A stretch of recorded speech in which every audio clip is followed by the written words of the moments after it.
Olá, boa noite. Sejam todas e todos muito bem-vindos. Iniciamos neste momento, então, o evento Minha Carne é de Carnaval, Meu Coração é Igual, Psicologia, Drogas e Redução de Danos em Contextos de Festa. Este evento é promovido pela Comissão de Direitos Humanos do Conselho Regional de Psicologia do Paraná e tem por objetivo ampliar a reflexão da sociedade e da categoria profissional e promover saúde por meio da redução de danos.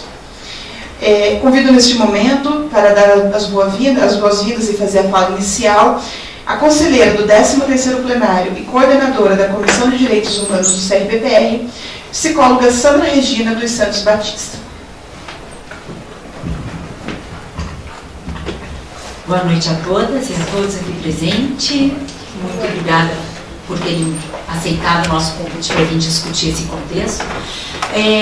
Nossa ideia é fazer uma roda de conversa, então, ao invés de constituirmos a mesa nesse momento, nós vamos passar um vídeo institucional de quanto a redução de danos, ainda a abordagem de estratégia de trocas de seringas foi adotada pelo governo brasileiro, para a partir desse vídeo, nós aí começarmos as nossas falas e os debates.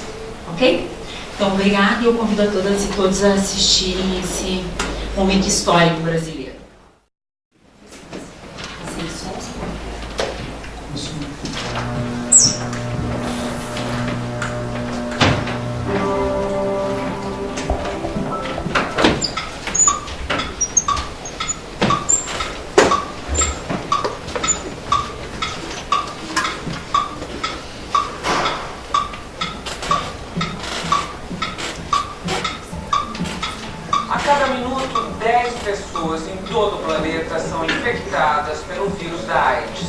A doença não escolhe sexo, raça ou idade para se espalhar, mas avança com rapidez quando encontra portas abertas que permitem sua transmissão.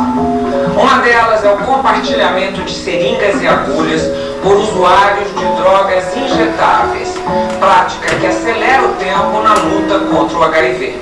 É hora de agir. O Vulmar de Juiz de Fora, em Minas Gerais. O que deu maior visibilidade aos projetos de redução de danos no país foi a substituição de agulhas e seringas. A Fátima, de Salvador, na Bahia. Eu deixei de furtar, de dormir nas delegacias, de apanhar da polícia, de ver escarregada, dormindo pelas ruas e tal. Me deu uma condição, um suporte de vida.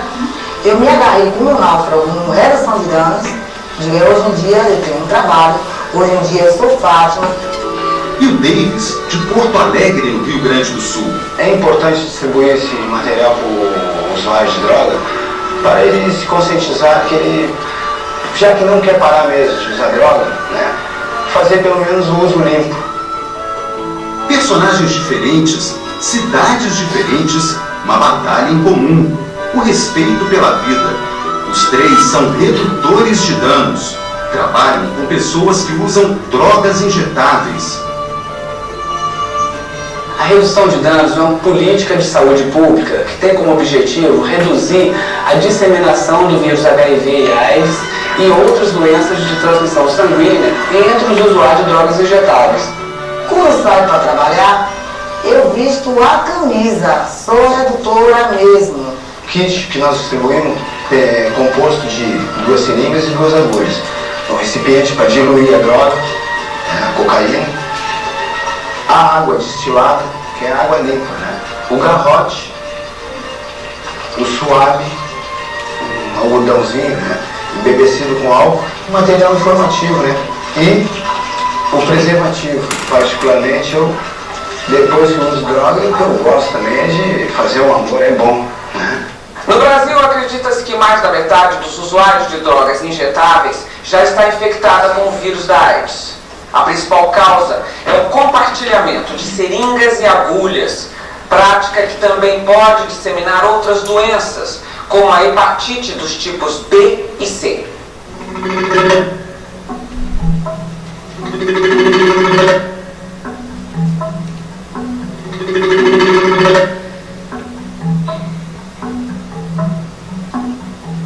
A seringa é necessária, porque às vezes uma tem que dividir com a outra porque não tem a seringa, a outra tem a seringa, entendeu? Ou às vezes a outra tem o produto e a outra tem a seringa, entendeu? Sujo, cheio de água, bosta pra tudo quanto é lado, cheiro de urina, água infectada, cheia de micróbio. É nesses lugares que a gente procura, porque tem menos movimento, sabe que pessoa de cabeça feita não vai entrar num lugar desse. A água que tiver para poder diluir a cocaína, a gente usa. A gente pega até infecção no sangue, a gente pode pegar hepatite, abscesso.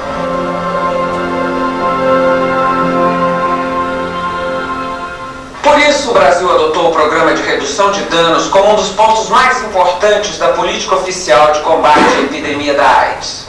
A redução de danos é comprovadamente uma estratégia extremamente eficaz, extremamente econômica e que tem valores adicionais, além da prevenção do HIV, que são exatamente a aproximação dos usuários dos serviços públicos de saúde. Uma pesquisa nacional realizada em 98 mostrava que a metade dos usuários de drogas injetáveis acessados pelos programas de redução de danos estavam com o vírus HIV. Diminuímos este número para 40%. Já em Salvador, em 5 anos de programa em execução, este índice passou de 49% para 7%. Reduzir danos também significa garantir direitos a pessoas excluídas da sociedade. O direito à saúde, o direito à cidadania, uma luta contra o preconceito e a desinformação. Nós precisamos avançar no sentido de que a sociedade compreenda que o usuário de droga, o homem que faz sexo com o homem, o profissional do sexo, enfim, que a nossa sociedade é muito diversa, a nossa sociedade é muito diferente e que nós precisamos trabalhar contra o preconceito, contra o tabu, para poder avançar nas conquistas de controle da epidemia de HIV e AIDS no Brasil. Alguns municípios e estados brasileiros já têm leis específicas que regulamentam o trabalho de redução de danos. Toda norma penal, ela busca a proteção do interesse. E o interesse, no caso, é a saúde pública. Ora, diante da saúde pública, o que seria melhor?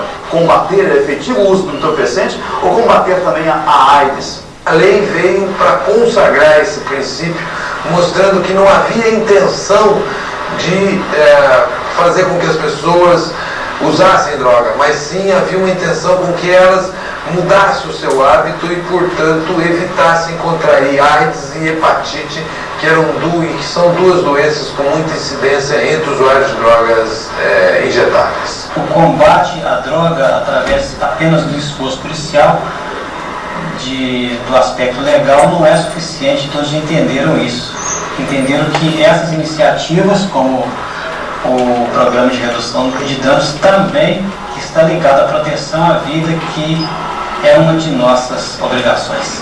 Sempre usar seringas e agulhas descartáveis e não se esquecer da camisinha. Cuidados com a própria saúde e com a saúde dos parceiros.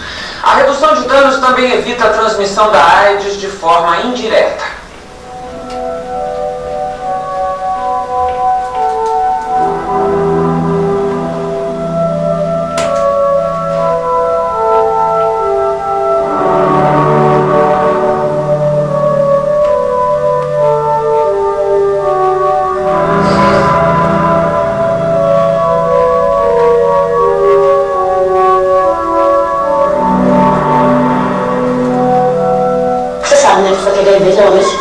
Geralmente filho, mas se fizer um tratamento específico, como eu fiz da minha filha, negativa.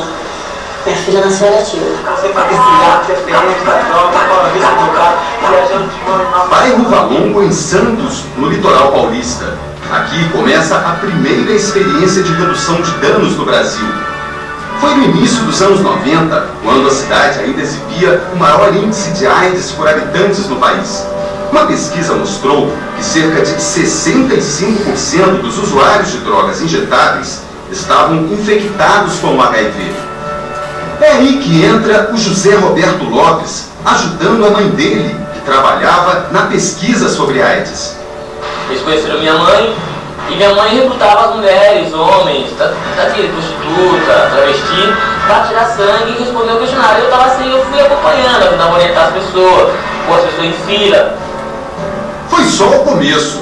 Hoje a casa do Beto é ponto de troca de seringas e agulhas. Na rua, ele orienta usuários, supervisiona outros redutores e ainda tem tempo para recolher aqui e ali o que muita gente deixou para trás, com a grande satisfação de ter entrado para a história da redução de danos do país. Sou levado como o primeiro dano no Brasil. Hoje, o programa de redução de danos é feito em várias partes do país e forma uma extensa rede de parcerias entre o Ministério da Saúde, universidades, organizações governamentais e não governamentais.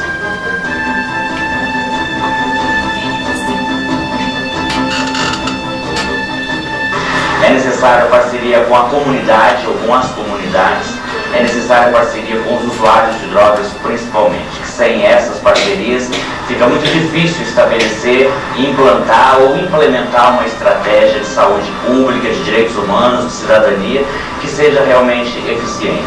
É a construção da rede que coloca à disposição da sociedade a possibilidade da prevenção. Em alguns estados, a redução de danos já ganhou a adesão de mais um aliado importante, o programa Agentes Comunitários de Saúde.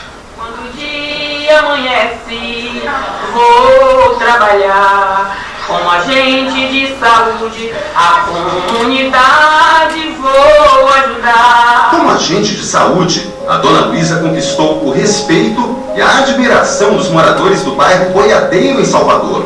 Mas ela viu que podia ajudar ainda mais, se tornando também uma redutora de danos.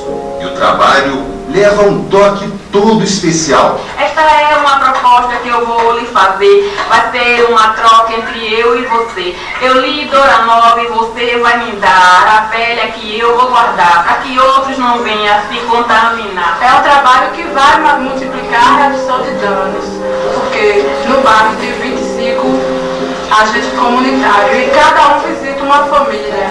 E assim como eles falam de hipertensão, pressão, eles podem falar de uma DST e do AIDS, porque geralmente nessas famílias sempre tem um usuário de droga.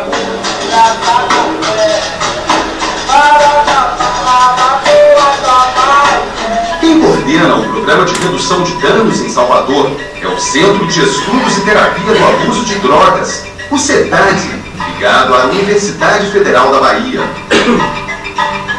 Além de troca de seringa, nós provemos preservativos para os usuários de drogas, orientação sobre sexo seguro e uso mais seguro de drogas, provemos assistência médica odontológica, encaminhamos esses pacientes para os serviços de saúde da rede pública, distribuímos material preventivo, material educativo. Do ponto de vista psicológico, essas pessoas podem ter um acompanhamento psicoterápico, que é a base do atendimento clínico no CETAD, aonde eles vão questionar o seu ato, a sua responsabilidade na prática que ele exerce no consumo de drogas, e vai poder dimensionar uma nova forma de existência, de posição dele em relação à droga. O usuário infectado com HIV é encaminhado ao serviço de saúde. No momento que essas pessoas têm um acesso adequado, um acesso precoce, um acesso mais cedo ao tratamento, isso permite que elas saiam da cadeia de transmissão da epidemia e também tem um benefício clínico com a redução da mortalidade, redução das complicações oportunistas. As pessoas que necessitam de tratamento não devem ter medo de utilizar as drogas antirretrovirais e nem mesmo suspendê-las pelo fato de estar utilizando algum tipo de droga.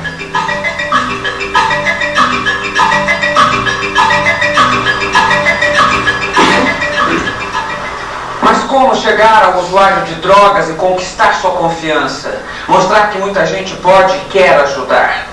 Os maiores desafios para quem lida com a redução de danos só são vencidos depois de algum tempo e com muita dedicação. Nesse trabalho é fundamental a participação dos próprios usuários e ex-usuários de drogas. Lembra do Davis de Porto Alegre? Olha ele aí de novo, embaixo de um viaduto, orientando o pessoal e trocando seringas. Quase 1.500 usuários de drogas injetáveis são atendidos pelo Programa de Redução de Danos na capital dos gaúchos. Todo mês, 14.500 seringas em média são trocadas aqui. E tudo é feito com a participação de usuários e ex-usuários. Muito difícil fazer prevenção da AIDS, e de todos os problemas que o uso de drogas traz em relação à AIDS, em relação às outras infecções, sem ter o vocabulário do usuário, sem ter a vivência de ter usado a droga. Então, isto é fundamental. Eu sempre digo que é impossível fazer redução de danos sem o usuário ou ex-usuário e sem a troca de seringas. São trabalhos como esses que fazem do Programa Brasileiro de Redução de Danos uma referência para outros países. O Programa Brasileiro de Redução de Danos virou referência principalmente para os países do Mercosul, por quanto está em uma fase bem avançada de negociação junto com os governos destes países e o Programa Conjunto das Nações Unidas para a Prevenção da Luta contra o AIDS, UNAIDS, unos proyectos adaptados à realidade de cada destes países, no qual a prevenção e a redução de danos vai ter uma componente importante dentro de programa mais amplo, mais complexo de prevenção à AIDS e ao consumo de drogas. Mas ainda há muito o que fazer, principalmente aumentar os pontos de distribuição de seringas e agulhas e levar o programa a pessoas que estão em situações ainda mais vulneráveis. A gente fazia um grupo e tomava, todo mundo junto. Nós ficamos sem informação, pegamos. Se tivesse informação, não teria tanto amigos meus que já faleceram, tudo. Hoje, as profissionais do sexo de São José do Rio Preto, no interior de São Paulo, já recebem todas as informações sobre a AIDS. É tarde da noite e o trabalho mal começou para Maria Urso. A gente dá o preservativo feminino para elas, né? E o preservativo masculino, orientamos como colocar quando a gente não está em campo. A gente pede para que elas vão até o posto de troca de seringa. Eu acho necessário que aumente os postos de troca de seringa e que tenha alguns, pelo menos, 24 horas para o pessoal serem atendidos, né? Porque o horário para usar droga não sabe que não tem. Neste posto de saúde, os kits e a caixa de coleta de seringas ficam bem na entrada. O usuário recebe todo o atendimento que precisa. O trabalho de campo que é desenvolvido pelos redutores faz com que esse usuário se sinta mais à vontade no serviço de saúde que ele veio procurar. E quando ele vem para o serviço, ele vai ter a possibilidade de ter um atendimento total. Na cidade de Itajaí, em Santa Catarina, mais algumas conquistas. A redução de danos sensibilizou os proprietários de postos de combustíveis. A troca de seringas pode ser feita em banheiros ou até na loja de conveniência. Acho que isso é um problema do cotidiano, tem que ser encarado de frente e quanto mais cedo a gente encarar, mais cedo a gente vai dar a nossa contribuição. Em Itajaí também, a redução de danos chegou ao presídio da cidade. Já é uma realidade, a gente já trabalha com isso, mas é um desafio fazer com que as pessoas entendam a necessidade de proporcionar uma melhor qualidade de vida para o detento, mesmo ele estando na condição de usuário de droga. É uma realidade difícil de que as pessoas aceitem e entendam. Não é poder ser um usuário de droga que ele é um vagabundo, um maloqueiro. Ele é um cidadão também. A pessoa começa a ter uma outra visão do que realmente é a vida que precisa cuidar da sua saúde. Para nós é super interessante. E eles têm a confiança de saber que aqui eles não vão ser julgados. Você tem aquilo que as pessoas estão querendo para sobreviver. É boa, gratificante. O negócio não perde esperança. É você ter luta, você ter garra. Eu busco isso, é dentro da minha soropositividade. A solidão é isso, é vida, né? E não se esqueça, ao fazer uma viagem, leve sua bagagem.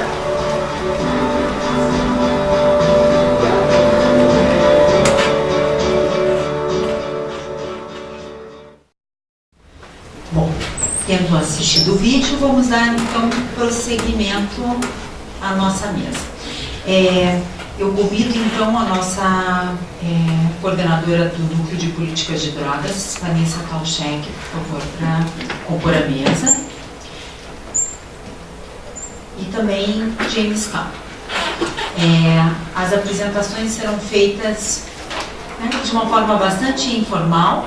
Eu também comporei a mesa E a ideia é que a gente trabalhe num espírito de roda de conversa, né? Nós tivemos que estar aqui no auditório, que não ajuda muito pela disposição das poltronas, em função da transmissão, tá certo? Tudo bem. Então, meu nome é Vanessa, eu acho que estou inovando um pouco nessa parte de redução de danos em festa, inovando no sentido da minha vida. Eu comecei no ano passado com o grupo coletivo Luz Azul, participar de algumas reduções de danos em festa. Antes eu trabalho ainda com redução de danos com adolescentes que fazem uso abusivo de álcool e outras drogas. Outro público, outro corte, de várias maneiras, né? Então isso é um pouco ciente. É engraçado, não sei se a palavra é engraçado, começar a fala depois desse vídeo, que eu comecei a pensar, quando começou o vídeo, né? De pensando assim, nossa, mas é tão distante agora da realidade que a gente está vivendo, no sentido da distribuição de seringas, de hoje o uso não ser tão intenso de drogas injetáveis. Mas ao mesmo tempo assustador pensar que parece que estava muito mais para frente a discussão de redução de danos naquela época do que agora, no sentido mais político, né, de leis, do que não pelas pessoas, porque eu vejo que tem pessoas aqui que estão mobilizadas, mas realmente no sentido do que os nossos políticos estão propondo para a gente sobre a questão de trabalhar com drogas, com usuários, enfim. Um pouquinho disso.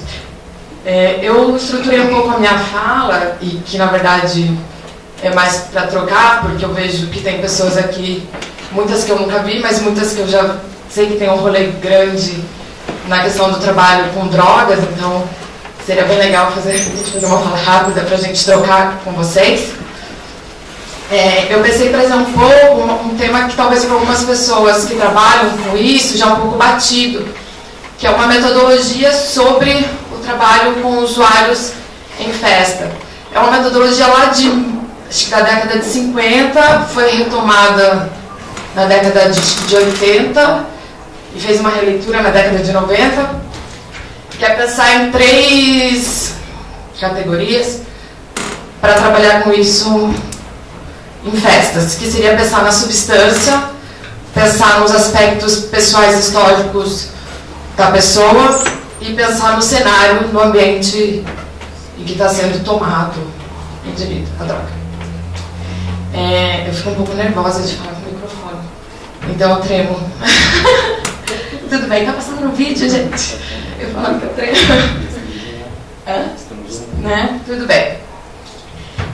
Então, um pouco da substância. Eu estava, para chegar a falar nisso, né, eu pesquisei um pouco, acho que é um artigo esqueci o nome, do Thiago Coutinho, que ele pesquisou no mestrado festas de música eletrônica, a questão do uso na festa. No doutorado ele pesquisou a questão de uso em ambientes religiosos. E daí nesse artigo ele faz uma junção dos 2 ambientes nessas 3 categorias. Mas eu vou puxar um pouco mais para a questão do uso em festas, que é o que a gente está focando. Com relação, acho que a substância, o Jamie vai falar um pouquinho, mas passando bem rápido, vivendo numa sociedade proibicionista que a gente está vivendo hoje, há um tempo, pensar na questão da substância e o proibicionismo é bem importante, porque aí a gente começa a pensar na droga que chega até a gente como consumidor, enfim, ou até como trabalhador, que é uma droga que a gente não sabe como chegou, do que foi feita e do que ela é composta. E isso também prejudica muito no trabalho da redução de danos, porque quando a gente vai atender, quando a gente vai conversar em alguma situação de festa com alguma pessoa, a gente não sabe exatamente, talvez, o que ela ingeriu. A gente supõe pela descrição do que ela está falando. Então, acho que uma das formas grandes de redução de danos, talvez, passando para a festa, é a gente discutir o proibicionismo. Enfim, né? Então, é um pouco isso, pensar na substância. E essa coisa da substância ser modificada e a gente não consumiu o que a gente espera que a gente está consumindo, não é de hoje. Pesquisando, eu vi uma matéria dizendo que em 1854 eles foram analisar 35 ópios diferentes, né, amostras de ópios, e apenas uma era completamente pura. Todas as outras tinham alguma coisa sendo adulterada ali. Isso em 1850. Né? Então é uma coisa que a gente convive há muito tempo. Né? E a questão da triagem, vendo um pouco pelas experiências que eu tive com o pessoal do Luz Azul, e eu acho que quem já teve experiências talvez em festas possa dizer, a questão legal do teste é que a gente se aproxima. Eu falando já do teste. Existe o teste para a gente ver se aquela droga é aquilo mesmo, talvez a gente se fale um pouco, mas a gente se aproxima um pouco das pessoas que estão na festa através do teste, pessoas que talvez não chegariam se a gente só tivesse com uma tenda de ambiente seguro para redução de danos. Então o teste talvez ele cria essa conversa com as pessoas. Até mesmo quando a gente discute o teste, não está propriamente com o teste sendo feito. A gente fez uma ação numa festa de rua em Curitiba com o pessoal do Luz Azul e a gente não tinha teste nenhum, era só uma ação mesmo de redução de danos. E a gente ficou discutindo sobre as interações e a questão dos testes para drogas, e foi muito legal a forma que as pessoas se interessavam, elas se aproximavam e elas queriam mais saber sobre o que funcionava a redução de danos e como não funcionava. Enfim. Indo para outra parte, seria sobre a pessoa, né, como a pessoa chega naquele ambiente, as expectativas, as histórias de vidas e tudo isso um pouco. Aí ele vai para uma questão um pouco mais subjetiva. Eu achei muitas coisas do pessoal que estuda Jung falando dessa chegada das pessoas com o uso de psicodélicos, né? Eu não vou muito eu não estudei só na faculdade Jung, então eu não tenho muita propriedade dessas partes. Mas são textos muito legais que são escritos pelo pessoal eu li alguns, da Associação Psicodélica do Brasil, e que eles puxam para esse lado, são textos bem interessantes para pensar na questão desse set, né? Como está a pessoa ali. E dentro disso vem uma discussão, eles trazem assim, né? Enfim, do inconsciente, como o inconsciente está ali. Dentro do setting, que seria o contexto da festa, uma coisa que a gente poderia estar atento, e daí vamos para a redução de danos de uma forma ampla, e voltamos para o proibicionismo, é pensar que numa sociedade proibicionista, se a gente vai usar uma droga que é ilegal, mesmo que seja numa festa, e muitas festas de música eletrônica, algumas pessoas já entendem que é um ambiente supostamente seguro para uso, você ainda tem aquela coisa de que aquilo é ilegal, e você talvez já cria um setting, um contexto de que já não seja legal para o teu histórico de vida e que já não junta legal com a substância que você está usando. Então, talvez, voltando para a forma de redução de danos mais ampla, seja a gente discutir essa redução de danos do proibicionismo. Isso me fez lembrar um vídeo do Ed Lei, em que alguém que passa no vídeo, acho que talvez é o Júlio Delmanto, ele explica que para ele tem dois tipos de redução de danos. Redução de danos no contexto do Brasil ou mundial, no sentido político, de que a gente pautar que a gente quer que as drogas sejam legalizadas, e talvez aí a gente pode discutir para além da maconha, né? Isso seria uma redução de danos, porque a gente informaria as pessoas, porque a gente reduziria alguns danos por falta de informação, ou por até esse medo de usar por ser uma coisa proibida. E também a redução de danos de distribuição de seringa, ou de estar do lado de alguém, enfim, de N formas. Voltando um pouco, então, essa parte do contexto, desse texto do Coutinho que eu estava lendo, ele conta que no começo, acho que 2001, se eu não me engano, em 2000 e pouco, foi proibido festas de músicas eletrônicas no Rio de Janeiro. Eles estavam reclamando que estava tendo um grande consumo de drogas e tal, e daí o que o governo fez? Falou assim, então vamos proibir as festas, as pessoas vão parar de usar drogas sintéticas, né? Vamos ter uma diminuição. Com isso, eles abriram espaço para novas pessoas conseguirem esse mercado. Então, as festas de música eletrônicas que aconteciam no Rio de Janeiro, ele trazia, eram festas menores, onde quem propunha a festa eram pessoas que já tiveram algum contato, talvez, com o uso, sabiam como fazer o clima, sabiam como fazer o setting, sabiam como fazer o contexto, no sentido de deixar a música rolando na parte principal, mas ter uma área mais calma, ter um lugar que a luz era mais calma, a música era mais calma, que tinha puff, ter um lugar com sombra, porque muitas vezes são festas que são no sol. E ele disse que quando vem essa proibição, as pessoas que conseguem liberação para fazer festas eram pessoas do mercado e não pessoas que estavam no movimento da festa. E essas pessoas começam a fazer festas para muitas pessoas, para 15 mil pessoas, que ele cita, e são festas sem estruturas básicas de redução de danos, que não eram estruturas básicas discutidas por pessoas que trabalham com redução de danos, eram estruturas básicas discutidas por usuários, do tipo, olha, a gente precisa de uma sombra, a gente precisa de algum lugar para descansar, quando não dá certo, E essas festas começam a não ter. Depois da proibição, que começa a vir casos de que pessoas começaram a morrer por falta, uma por causa de insolação, deu alguma coisa de insolação, devido à falta da organização da festa.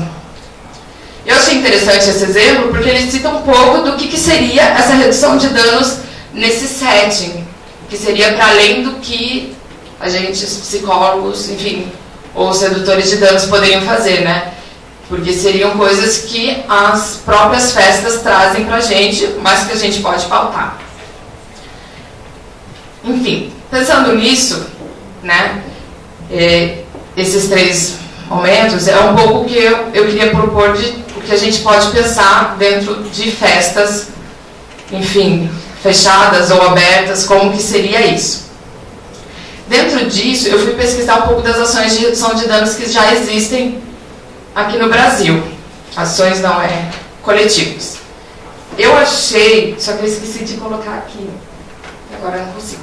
Eu achei um mapinha do Brasil, que foi publicado no Rempadão, que é também um site que tem algumas publicações que eu acho bem interessantes sobre redução de danos e tal. E esse mapa do Brasil, ele mostra, foi publicado na metade do ano passado, e ele mostra alguns coletivos que existem de redução de danos no Brasil. Então ele traz que no Rio Grande do Sul a gente tem o Lotus e o James conhece alguns, ele pode me ajudar. Tem o Lotus e o Xanga, isso? Santa Catarina tem o Fique Legal e o Vivência RD. No Paraná, na metade do ano passado, nessa divulgação, eles não tinham nenhum conhecimento de nenhum grupo de redução de danos. Hoje, que a gente sabe que está começando, porque começou o ano passado, tem o Luz Azul e o Repense, né, que a gente conversou um pouco. Em São Paulo tem o Psicodelizando e o Respire. No Rio de Janeiro, a APB, né, que é a Associação Psicodélica do Brasil. Em Minas Gerais tem...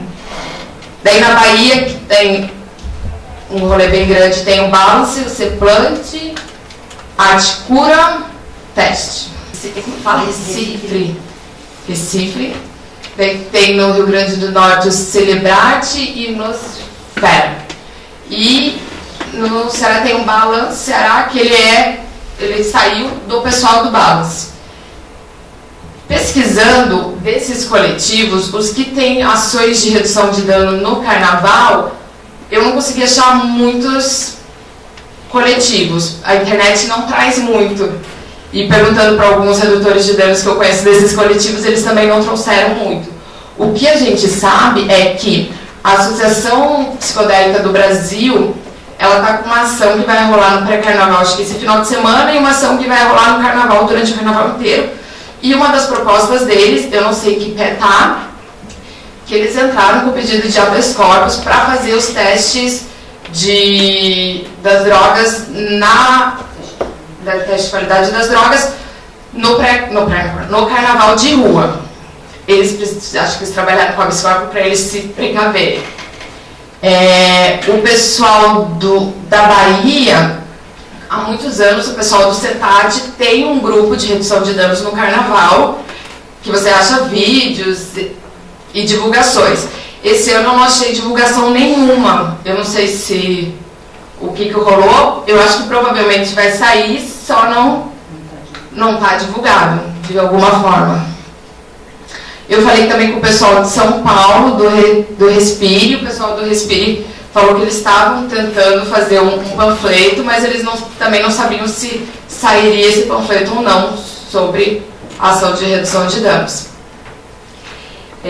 Eu acho que é interessante a gente pensar um pouco, para passar para o James e a gente abrir, que quando a gente pensa em trabalhar com redução de danos em festas, a gente está falando de um público específico, um recorte, né? São um público que, enfim, que muitas vezes de algumas festas de música eletrônica, eles são algumas vezes de classe média, né? E daí eles já vêm, enfim, com uma redução de danos diferente do que a proposta pelo vídeo do começo.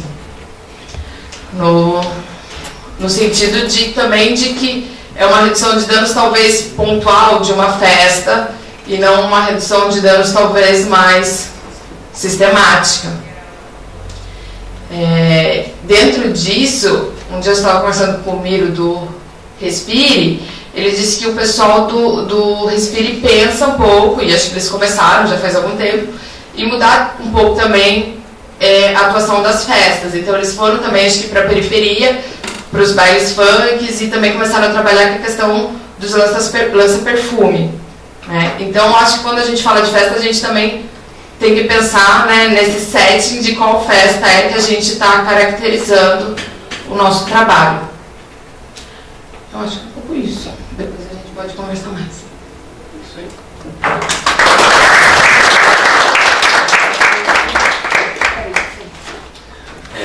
Eu não sei qual é o nosso teto, né, também, mas... Eu estou aqui de olho. Tá, ok. Boa noite a todos e todas. Bom, agradeço, né, o convite de estar aqui novamente, conversando, falando sobre redução de danos e... mas num contexto diferente também, porque... Bom, me apresentar, né, eu sou James Cava, eu sou integrante da Marcha da Maconha em Curitiba e trabalho também no Centro Social Marista Propulsão junto com a Vanessa, atendendo esses adolescentes, né, em situação de vulnerabilidade social e em uso abusivo de álcool e outras drogas. Nesse contexto, né, principalmente, acho que é legal eu contar um pouco de como que surgiu a ideia que a Vanessa acabou falando das testagens, né. Em 2015, quando a gente foi lá para o Congresso Internacional lá em São João del Rei, a gente encontrou o Bruno Logan, né, que espero que esteja assistindo, se não assistir, vai assistir depois, e lá que surgiu uma ideia que foi bem interessante, que já havia em outros países, que era as testagens colorimétricas em contexto de festa.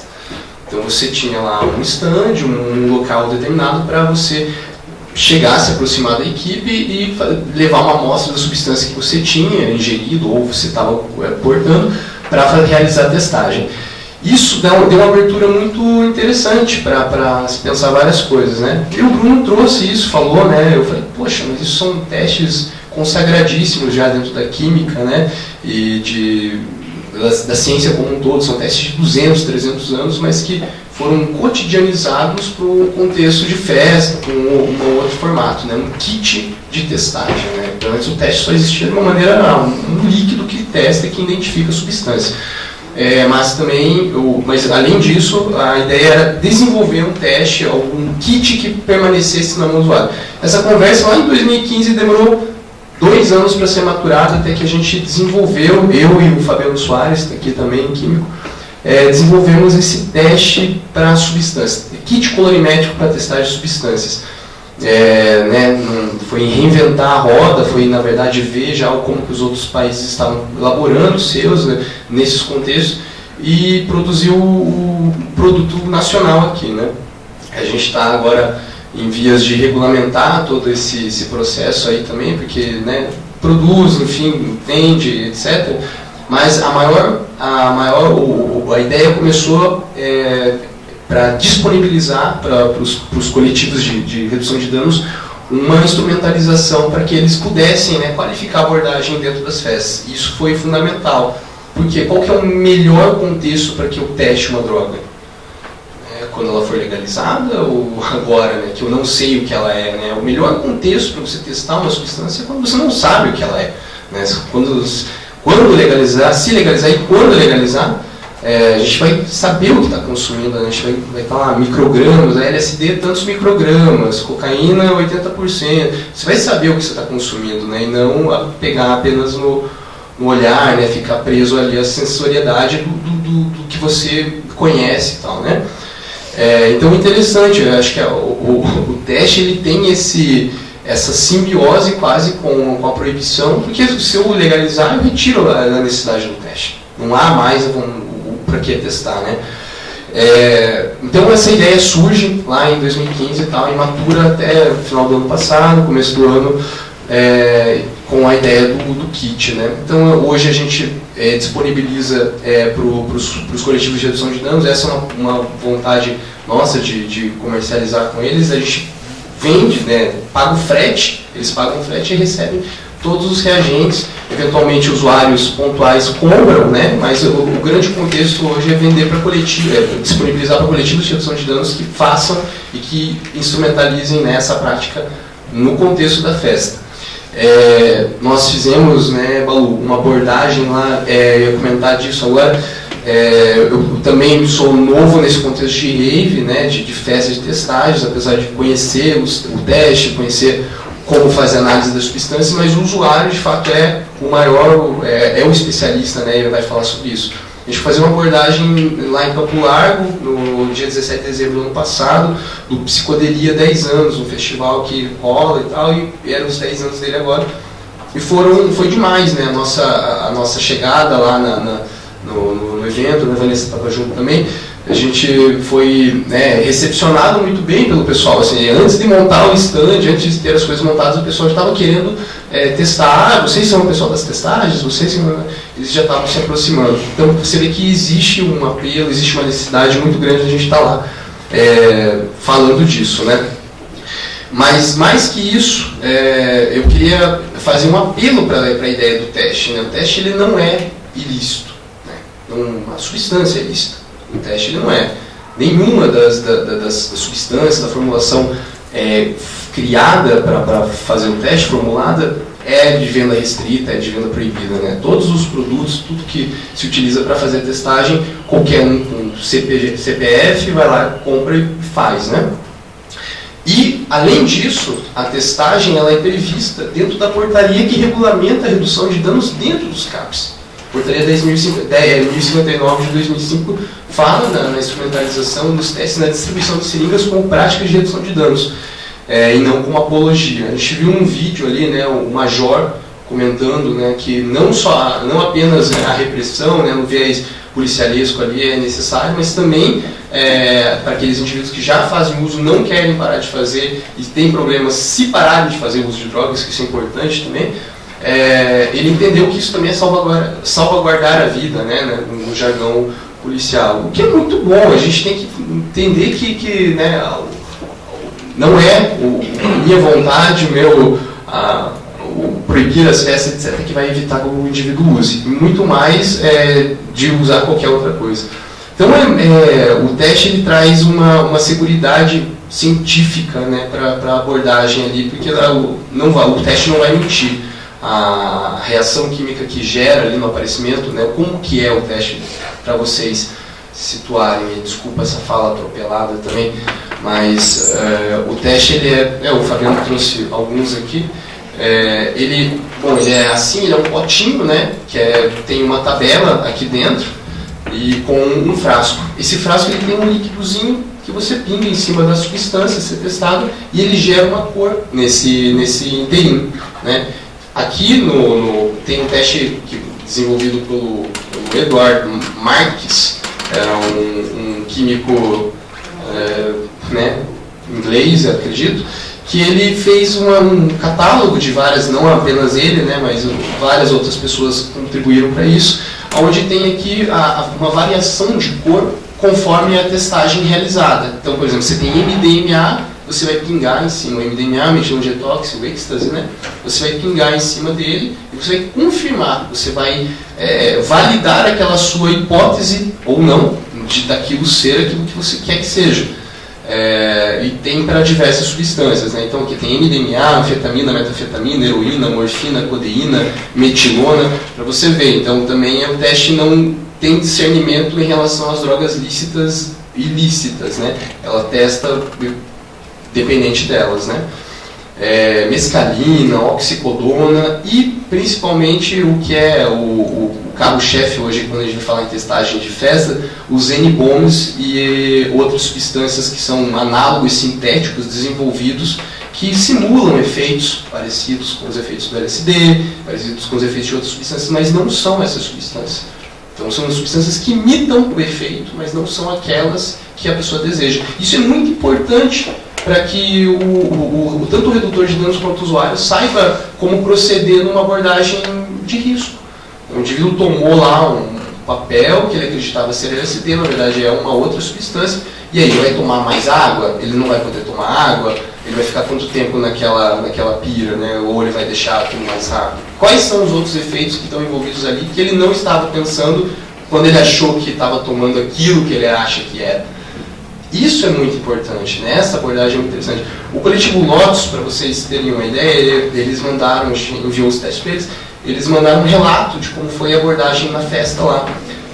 Houve uma garota que chegou ela já tinha tomado essa bala, que ela acreditava ser MDMA, êxtase, só que a descrição sensorial da pira dela foi outra. Então ela guardou aquilo, falou, não, isso aqui não é e tal. E depois levou essa mesma substância para a festa e falou, olha só, gente, tomei essa parada aqui, não deu boa, tal.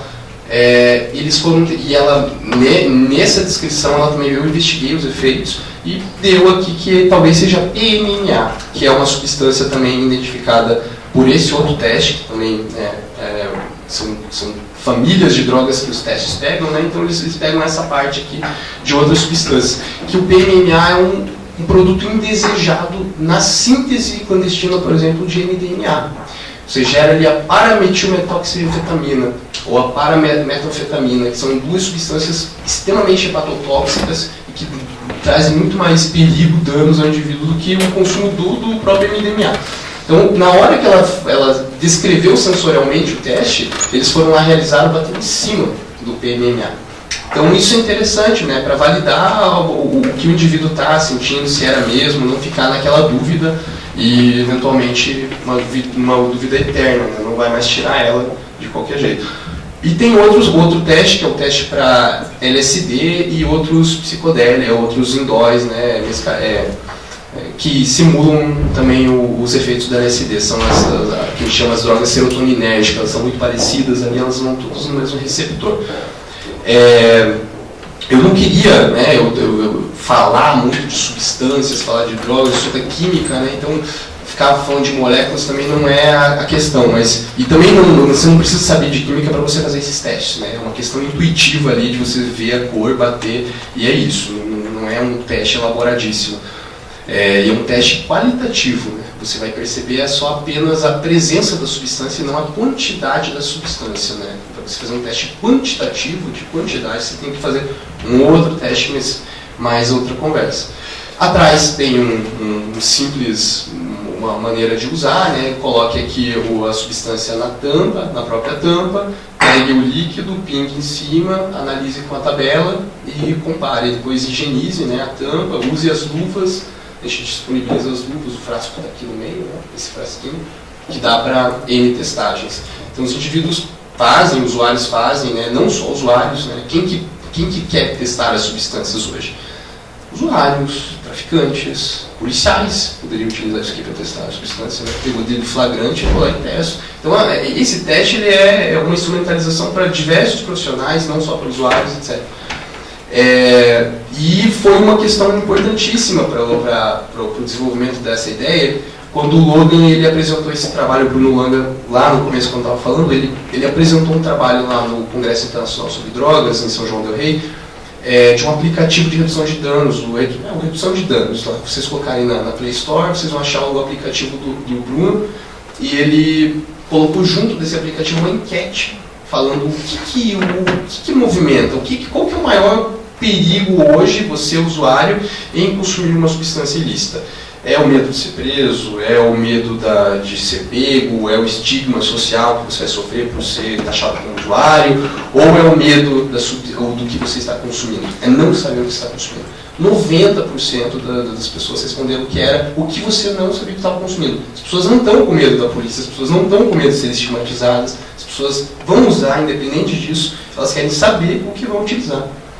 Isso deu muita margem a gente pensar o teste, fazer o teste, e está aqui, né, conversando, acho que mais que qualquer outra coisa, que não é um produto ainda, né, não tem CNPJ ainda, essas coisas, é uma ideia. E como uma ideia a gente tem que lançar ela, a gente sempre pensou nisso no reagente, né, o reaja que a gente colocou, né, na ideia de reagir à substância. Bom, eu queria falar mais, mas eu quero também ouvir vocês, e eu acho que é muito mais legal a gente conversar do que eu ficar lá, né, também falando bastante coisa.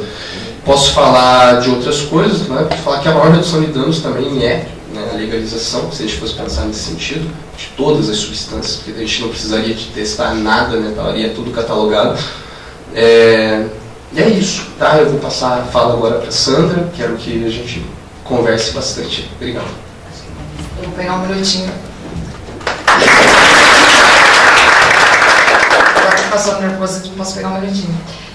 Só lembrando que o teste é uma das formas de redução de danos e que a gente também pode fazer redução de danos sem ter o teste e não se limitar a ele. E muitos dos grupos que apareceram ali na tela, naquele mapinha, não trabalham com testes e a redução de danos funciona. O Balance, no universo paralelo, eles não usam teste, eles preferem não usar, né?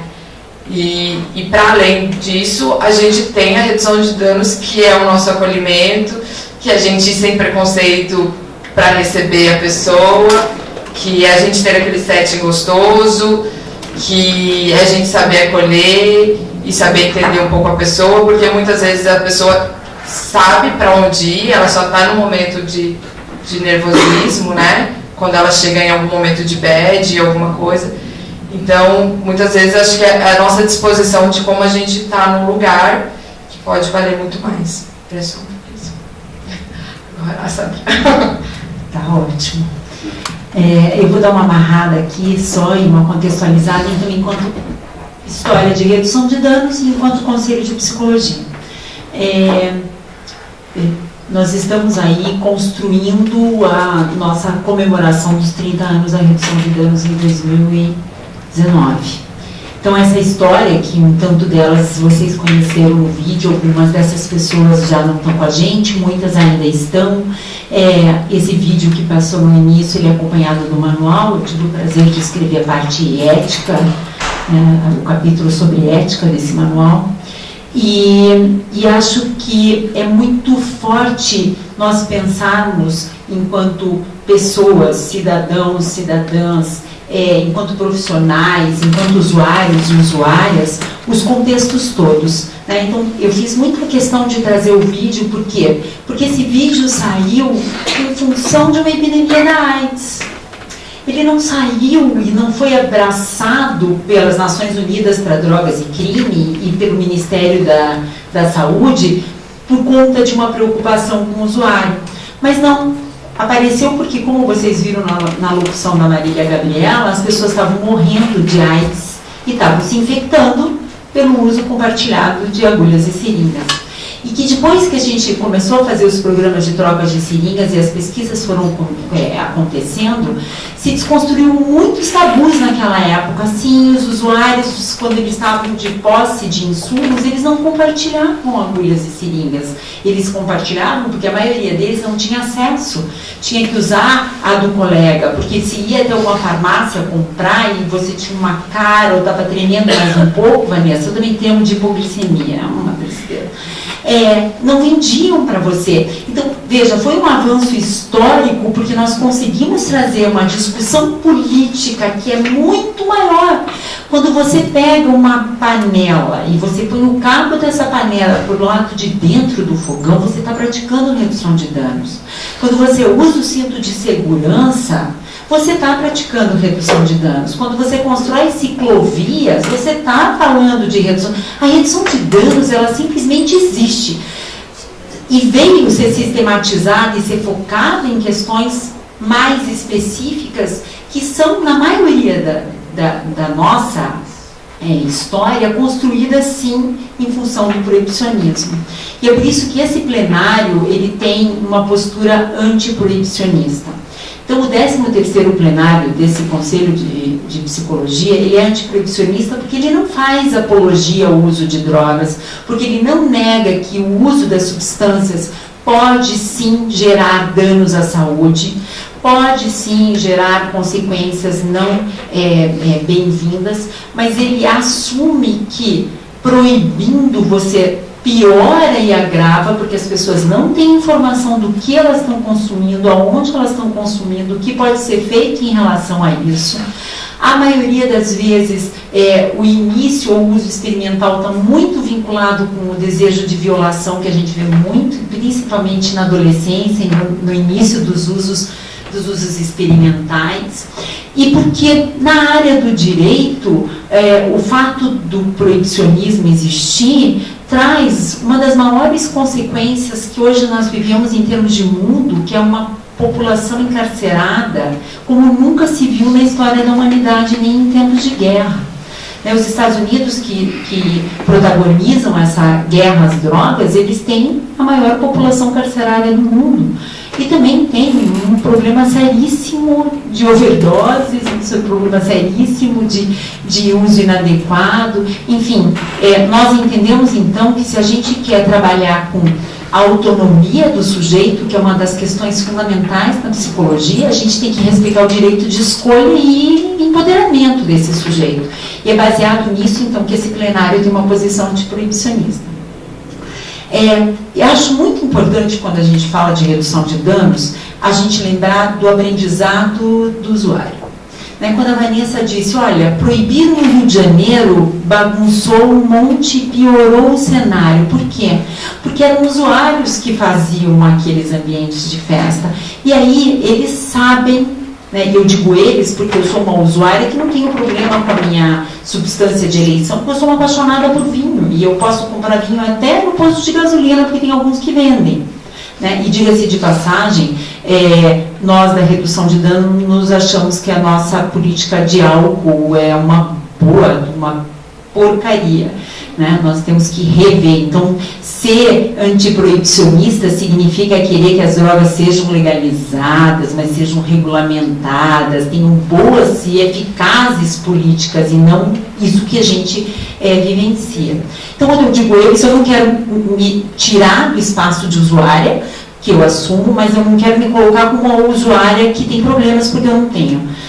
Primeiro que, assim, as únicas vezes que eu tive algum tipo de experiência mais próxima com a polícia foi em campo, porque na época dos programas de drogas de seringa eu fui redutora de danos e tive, obviamente, um contato mais próximo. A minha linha mais forte sempre foi de advocacy, eu sigo na diretoria da Rede Brasileira de Redução de Danos e na Associação Brasileira Multidisciplinar de Drogas, e fui consultora das Nações Unidas muitos anos, estou aí numa consultoria, inclusive porque o Escritório das Nações Unidas para Drogas e Crime está preocupado porque a AIDS voltou a crescer entre usuários de drogas. E quais usuários de drogas? Usuário de estimulantes e drogas de festa. Então, a gente está aí né, vai sair uma publicação para o mundo, né, com características regionais de que drogas são usadas, que substâncias, as novas substâncias sintetizadas estão pegando, mas enfim, isso é uma conversa que a gente pode ter em outra hora, eu não quero me alongar muito. Mas voltando lá no local do uso do usuário que tem problema, porque veja, nesse país alguém que tem uma pele como eu tenho, um cabelo como eu tenho e a cara de perua que eu tenho, não vai ter problema com a polícia. Agora, não, a gente não pode falar isso da maioria dos usuários, pelo menos dos que estão encarcerados, né? E hoje, nesse país, nós temos 660 mil pessoas encarceradas, mais ou menos isso, o último Infobem.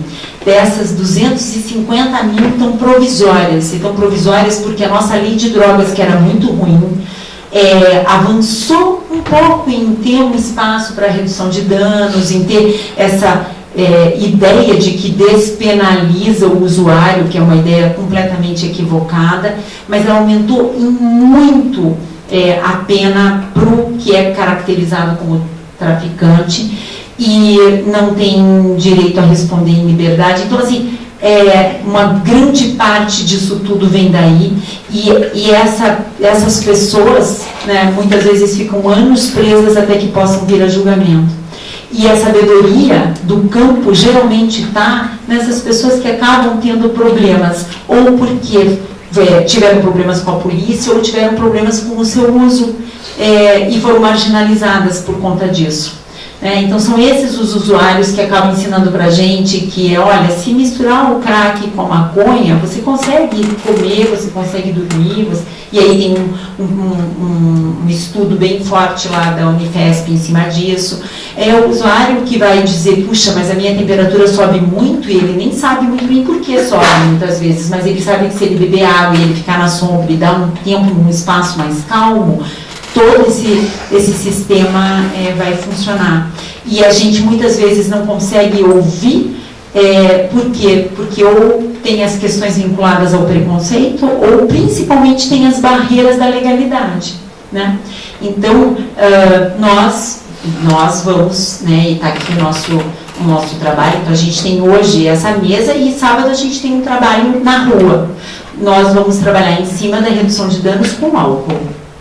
Por quê? Porque nós somos uma autarquia, então nós vamos nos manter em cima de uma substância que é muito mal regulamentada, como eu já falei, é uma substância lícita, de uso abusivo, na maioria das vezes de uso agudo, né? Então a população que mais gera ou que mais vivencia problemas está no uso agudo e não no uso sistemático e no que muitos ainda chamam de dependente químico, né? Eu não gosto desses termos. E por quê? Porque também são ações absolutamente importantes. E se nós tivéssemos abordagem sobre todas as substâncias e as escolas conversassem sobre isso, os pais conversassem sobre isso, muitas overdoses por uso abusivo de álcool, né, nesses usos agudos das festas que a gente vê aí, em festa de 15 anos, baile de debutante, não estariam acontecendo. Por quê? Porque, né, são estratégias muito simples para a gente trabalhar. Então, falei disso e eu quero dizer também que, de todas as formas, a nossa Comissão de Direitos Humanos ela tem bastante braços, um deles é o Núcleo de Políticas de Drogas, e já desde agora, para não esquecer, convidá-las e convidá-los para que venham participar conosco. Dia 23 às... a gente ainda confirma a hora, mas dia 23 de fevereiro é a próxima reunião. Então, agora, acho que, contextualizando isso, vamos abrir para uma conversa mais de troca? Eu queria começar a jogar uma provocação, assim, tanto para a mesa quanto para as pessoas que estão aqui, enfim, que a gente possa conversar um pouco sobre isso. Bom, eu sou César, sou psicólogo. Queria que a gente pense, enfim, a Sandra trouxe um recorte de classe na política, enfim, como se faz uma política de redução de danos. É impossível pensar uma política de redução de danos que não leve em consideração, enfim, os marcadores de classe, enfim, né, fazer essa diferenciação entre o uso de pessoas, enfim, que são protegidas por diversos privilégios, enfim, de classe, né, de raça, sobretudo. Mas eu queria pensar um pouco também o marcador de gênero, assim. Então, eu sou, enfim, militante do movimento LGBT, participo de alguns grupos, enfim, de cultura de rua, maracatu, bloco de carnaval e tal. E uma coisa que eu acho que é importante a gente talvez pensar é como é que a gente consegue pensar uma política de redução de danos atrelada às questões de gênero. Por exemplo, me parece que, enfim, não me parece não, acontece concretamente, né? O uso de drogas para mulheres é diferente do uso de drogas para homens, pelo menos na sua vulnerabilidade aí por conta do machismo, né? Então, mulheres que usam drogas em espaços de festa estão mais expostas a, enfim, intervenções machistas, de violência, enfim, do que homens, né? LGBTs também. Então, eu queria que talvez, se vocês da mesa pudessem comentar sobre isso, ou outras pessoas que estão aqui, que já têm um pouco dessa percepção ou dessa vivência, pudessem também trazer, porque acho que é um marcador importante que não pode ser deixado de lado quando a gente vai pensar numa política de redução de danos em contextos de festas. Acho que a gente está com os grupos agora, né? Curitiba teve um boom, sempre teve carnaval, sempre teve pré-carnaval. O bloco mais antigo de pré-carnaval de Curitiba, que é o Garibaldi e Sassis, tem quase 20 anos, enfim. E, sei lá, uns 2 anos atrás para frente, a gente teve um ascenso de muitos blocos de pré-carnaval. Hoje Curitiba tem 16, 17 blocos de pré-carnaval que estão saindo nesses dias, assim. Então, como a gente também pode pensar uma intervenção que, enfim, que convirja com esses blocos, tem pessoas aqui que são de blocos também, desafinados, sair do armário, enfim, como que a gente pode fazer uma articulação com esses blocos para pensar ações de redução de danos a partir tanto da autarquia, enfim, do CRP, mas também dos coletivos de redução de danos e dos próprios blocos, para que levem em consideração essa dimensão sobre o uso de drogas e as implicações que elas fazem. Então, eu queria colocar essa provocação. Assim. Eu não sei se a gente faz um bloco, assim, Oi, gente, boa noite. Meu nome é Daniel. Hoje eu estou estudando psicologia, mas eu já fui do direito, mas a psicologia me salvou. Mas eu fiz especialização em criminologia e tal, né, mas minha área de trabalho foi gênero, subjetividade, e eu acabei caminhando para psicologia. E eu queria perguntar para vocês, porque assim, quando a gente fala em lei penal, parece que é um negócio automático, né? Tipo, você torna uma coisa crime, isso vai ser prevenido, etc. Mas a lei penal, você pega o comecinho dos manuais de direito penal, ele fala em prevenção através da intimidação, né? Prevenção geral, prevenção específica, etc. Eu não vou nem pedir para vocês comentarem se trancar um ser humano num espaço violento é bom para ressocializar ele e deixar ele menos violento, porque, enfim. Mas eu queria que vocês comentassem um pouco, vocês pontuaram isso, mas eu acho legal reiterar, justamente porque é o espaço da psicologia, qual a capacidade que uma legislação que ameaça com punição, prisão e tal, tem de efetivamente prevenir e dissuadir, qual o poder dissuasório, né? Dessa ameaça penal, dessa ameaça de violência, até uma ameaça real, né? Porque a primeira linha de frente do sistema penal não é a prisão, né? A prisão, que nem você falou, a pessoa chega a ser julgada já é uma coisa muito depois. Primeiro é a polícia, primeiro é a violência ali, depois é a delegacia, depois é a prisão preventiva e tal. E com sorte a pessoa chega no presídio. E isso é a sorte dela, né? Então, e mesmo diante de todo esse sistema violento que a gente verifica em números, é que não dissuade, não funciona, etc. Mas queria que vocês comentassem um pouquinho do ponto de vista da experiência de vocês e da psicologia também, né? Por que isso ainda esse mito da pena como algo que intimida ainda se mantém tão forte, né? E a que interesse isso atende, né? Porque guerra às drogas, como foi dito, o César falou da questão racial e é isso, né? Existe todo um histórico colonial de poder controlar populações periféricas, especialmente a população negra, né? E você precisa de uma desculpa. Se você não tem a desculpa da igreja, se você não tem a desculpa dos terroristas, dos comunistas, você tem agora a desculpa das drogas, né? Todos podem ter drogas, o que eu escolher que seja droga é droga, eu entro lá e controlo, né? Enfim, só para...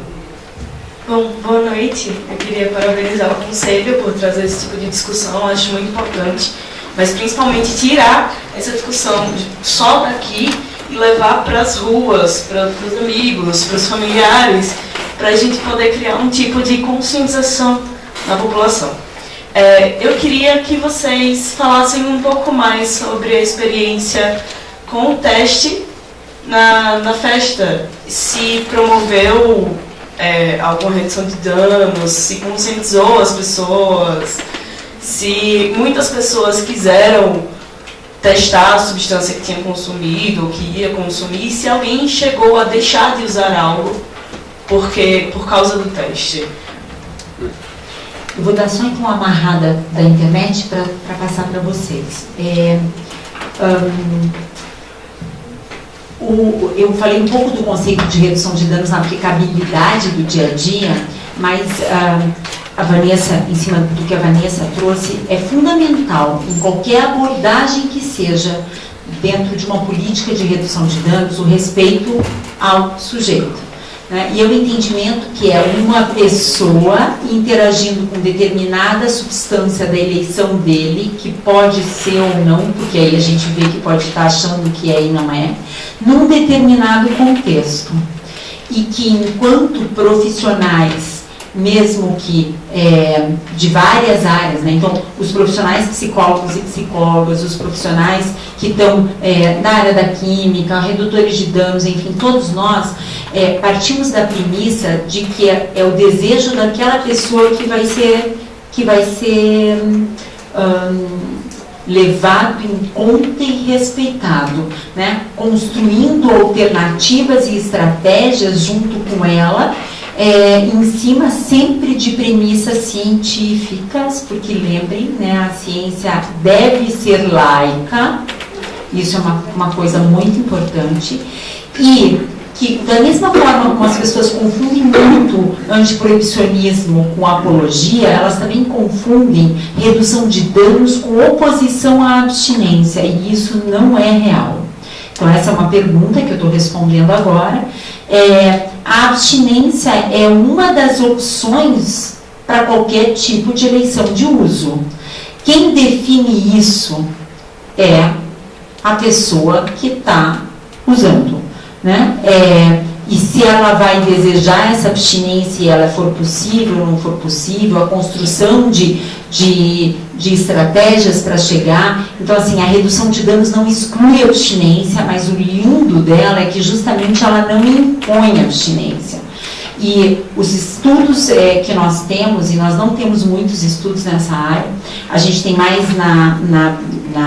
nessa área no Brasil, a gente tem mais pesquisas no hemisfério norte, onde tem mais uso de heroína, opiáceos, opioides, então com uma resposta melhor ao tratamento quando as pessoas têm ou vão degrau a degrau, reduzindo o seu uso. Vocês devem ter visto o Davis dizendo, olha, eu chegava a dar tantos baques por dia, né? Foi percebendo que ele poderia achar outras formas de prazer, inclusive trabalhar como redutor de danos foi uma delas, e diminuir, administrar o uso dela. A gente tem muitos exemplos dessa época tão crua da redução de danos com os usuários de injetáveis. Mas então, assim, existem outras formas de tratamento, sim, e a maioria deles cabem dentro do arcabouço da redução de danos, desde que respeitem a autonomia do usuário, o desejo desse usuário em construir esse patamar e trabalhem em marcos científicos. Violou qualquer um desses direitos, principalmente o direito de escolha, o direito de se colocar, não pode ser considerado como uma abordagem de redução de danos e não é validada pela minha pessoa, pelo menos, e as entidades às quais eu estou vinculada. Quando a Sandra estava falando, eu fiquei pensando, eu nem tinha visto a pergunta direito dela, da pessoa que fez pela internet, mas eu me lembrei do livro do Escorrotado, História Elementar das Drogas, que é um livro super bom para você, acho que, ficar ciente de que a droga sempre esteve presente e ela sempre vai estar. E daí, quando a gente pensa na forma de acabar com a droga e que a droga pode não estar presente, a gente trabalha de uma forma que para mim já está dado ao fracasso, que é a Guerra às Drogas, né? Então é um livro super grande, mas é super gostoso de ler, e algumas partes, e é interessante para a gente pensar mesmo nisso, de que as drogas estão aí, né? Bom, eu vou então começar do último. Como que é seu nome? Ana. A gente acabou fazendo, acho que, turnos involuntários na festa, que a gente foi junto, então somos 3 que fomos. Então eu vou falar um pouco de como foi a minha experiência, quando eu estava mais na frente da nossa tendinha ali. Eu senti... Eu fugi um pouco do teste, eu preferia não estar no teste, porque eu acho que eu gosto mais da interação, né? Então até fui dar voltas, olhar para ver como estavam as pessoas, tentei lá conversar com um menino que não estava muito bem, e não estava querendo vir para a nossa tenda e tal. Mas quando eu fiquei ali para ver como estava funcionando, eu senti que as pessoas que se mantinham ali, além delas estarem entendendo que era redução de danos, elas também estavam com uma necessidade de alguém para falar. E aquilo foi muito legal como redução de danos. Tem não lembro o nome, e talvez esse seja muito legal, porque depois a gente nunca mais vê as pessoas, talvez até uma próxima festa. Teve um moço lá, que talvez nunca lembro o nome, ele ficou muito tempo com a gente, talvez ele ficou 2 horas com a gente, do nosso lado, e conversando sobre todos os tipos de drogas, sobre o teste, e sobre como ele fazia, e não sei o que, não sei o que. E aquilo foi muito legal, que uma hora eu me dei conta, e acho que eu até falei com alguém, não sei com qual dos meninos, um dos meninos falou comigo, de que parecia que ele estava ali mesmo utilizando a gente como redução de danos, porque ele estava precisando falar, ele não tinha com quem talvez trocar, não sei se ele tinha ido sozinho ou não, e talvez se ele não tivesse com quem falar, talvez sim ele pudesse estar numa bad sozinho no meio da pista. Então talvez de uma forma não tão como a gente vê que a redução de danos, aquilo serviu para ele de alguma forma. Agora, eu não lembro muito bem sobre os testes do que surgiu, o que rolou. Muitas pessoas que iam, elas já sabiam mesmo que elas estavam ali. Então, elas iam mesmo perguntando do tipo, eu ouvi falar que essa daqui não é o que diz. Então, essa bala não tem MD, é outra coisa. Foi meio que isso. As pessoas pareciam que estavam um pouco mais cientes do que rolava, não sei. E assim, é interessante pensar que essa festa que acabou indo nós todos, o Malu, eu, o James e outras pessoas junto, era uma festa que era pequena comparado, acho que, com outras festas. Eu não sei se ela teve tipo 800 pessoas, então não era uma festa tão grande, o que talvez fizesse circular de uma forma legal as pessoas. Talvez uma festa maior a gente não atingisse tanto as pessoas. Do mito da pena. Dei uma viajada agora aqui, não lembro o que eu ia falar. Daqui a pouco tá lá. Sandra volta. Os bloquinhos de gênero. A gente chamou o menino do Repense para ele vir aqui participar, porque a gente queria mesmo se aproximar deles, eu e o James, a gente estava falando, né? E se aproximar nesse sentido de como que a gente poderia compor, e talvez esse ano já está em cima, e pensar em como propor algumas coisas pros bloquinhos que rolam em Curitiba no pré-carnaval, com o CRP ou sem o CRP, né? Pensando mesmo numa questão de coletivos, que talvez coletivos eles tenham uma forma diferente de lidar do que a gente vai lidar no domingo, no sábado, né? Então a gente chamou ele para ver que se a gente conseguia fazer essa troca do como se aproximar e como não se aproximar, porque foi uma coisa que a gente tentou discutir bastante, mas a gente não conseguiu levar para frente. Mas daí que a galera dos bloquinhos aí fica, como será que a gente podia compor? Porque o contato que a gente fez com o Garibaldi foi super aberto. O Pedro super se dispôs, achou super legal a gente ir e fazer o bloco do CRP. Mas agora eu não sei como que a gente poderia juntar e ser uma coisa que pudesse perdurar por anos, né? Talvez pegar outras experiências que tem, enfim. A parte do gênero, eu fiquei prestando atenção nas festas que eu fui, de como era, e não consegui, tipo, tirar alguma coisa. Daí eu pensei, vou começar a ir atrás, né, de, será, as meninas, se algumas escreveram alguma coisa. E eu não achei, do tipo, relatos de recorte de gênero ou de movimento do pessoal LGBT em contextos de festa. Nem relato eu achei, nem, enfim, trabalhos, nada. Eu mandei mensagem para as meninas do Renfa, da Renfa, e não, elas acho que não responderam, elas não deram entrevista a tempo, porque eu perguntei, do tipo, vocês sabem de alguém que faz esse trabalho, que faz alguma coisa, e eu não recebi. Mas lógico que tem tudo isso que você falou, mas eu não vi nada. E daí no meio da pena eu vou pensando aqui. Eu estava nessa mesma ideia também, César, que só para juntar, que eu vou responder as outras perguntas também da internet, mas o contexto de vulnerabilidade, né, da menina, na abordagem ali é constante, né. Eu acho que teve uma vez interessante que a gente foi lá para São Paulo, conheceu a Edilei, a Natália, ela acabou contando um pouco de como rolam os pancadões em São Paulo, né. Então tem o que é um pancadão em São Paulo? Fecha uma rua, 2 carros e coloca o som para estourar ali naquela quadra. Há mais ou menos 1.500 pancadões de quinta a domingo em São Paulo. Tipo, grande São Paulo. Então é muito pancadão. E o que está sendo utilizado nesses lugares, né? Ainda mais no carnaval, né? Tipo, nos anos 30, nos anos 20, o lança-perfume era muito utilizado no carnaval brasileiro, né? E hoje a gente não tem, né? O cloroetileno, uma substância tóxica, inclusive, né? Mas que dá aquela embriaguez parecida com álcool. E que hoje, né, por ser proibida, a gente acaba tendo outros inalantes nesses locais, né? Então eles estão misturando benzina, tinder, com isso, aquilo. E é muito difícil, é uma matriz louca de coisas assim que... e esse é um adendo também, né? Do quanto que vai ser difícil, talvez, a gente pensar uma redução de danos voltadas para inalantes, né? Tipo, muito, sei lá, né? Vamos pensar junto.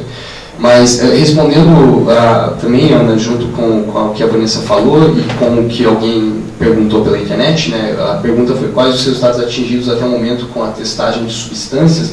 Tua pergunta veio mais ou menos nesse sentido, né? Como o usuário acaba recebendo a informação daquilo, se é ou não. É muito legal. Eu acho que lá no Psicodelia, eu testei aproximadamente, eu fiquei mais nas testagens, eu testei aproximadamente 30 balas, né, naquele início de noite ali.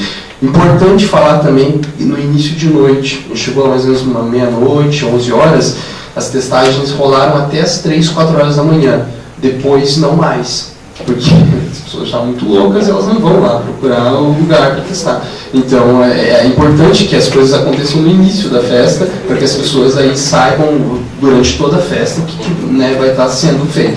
Mas teve casos que lá no coletivo Lotus, lá do Rio Grande do Sul, que um cara chegou com pacotinho, um ziplock cheio de cristal, que ele acreditava que era êxtase, MDMA, puro, né, cristalizado ali, né, só que era metilona, é uma outra substância da família das catinonas, lá, que os sais de banho, né, que o pessoal fala, que dá uma pira também, mas não é aquilo que ele consumiu. Ele pegou e deixou o pacotinho inteiro, assim, no stand, né, no relato que tinham feito, que ele deixou, né, falou, não é isso aqui, então... pode usar. Então ele deixou, falou, não quero. Outros, na festa ali mesmo, né, quando a gente testava um LSD, das 30 balas, eu testei mais ou menos 10 LSD, 7 que eu lembro, assim, mas as testagens estavam rolando, assim, né, com várias pessoas ao mesmo tempo. Nenhum era um LSD. Nenhum. Então eu falei, galera, ele bom, né? Então, quer testar com esse aqui, quer confirmar de volta, vamos fazer, e todo mundo se juntava ao redor do teste. Não, cara, não é. Então, isso é importante, porque daí, mesmo que daí eles queiram consumir isso depois, ou passar, porque parecia que estavam ali mais para comercializar, não podem falar para o usuário, olha cara, não é, tá indo bom, né? É uma honestidade ali que vai estar sendo feita, né? E a gente está com respaldo científico ali, né? Como assim não é? Não é, a ciência está falando, o teste falou aqui que não é, então isso qualifica ainda mais para que isso seja entendido, né? Eu acho que é isso, né?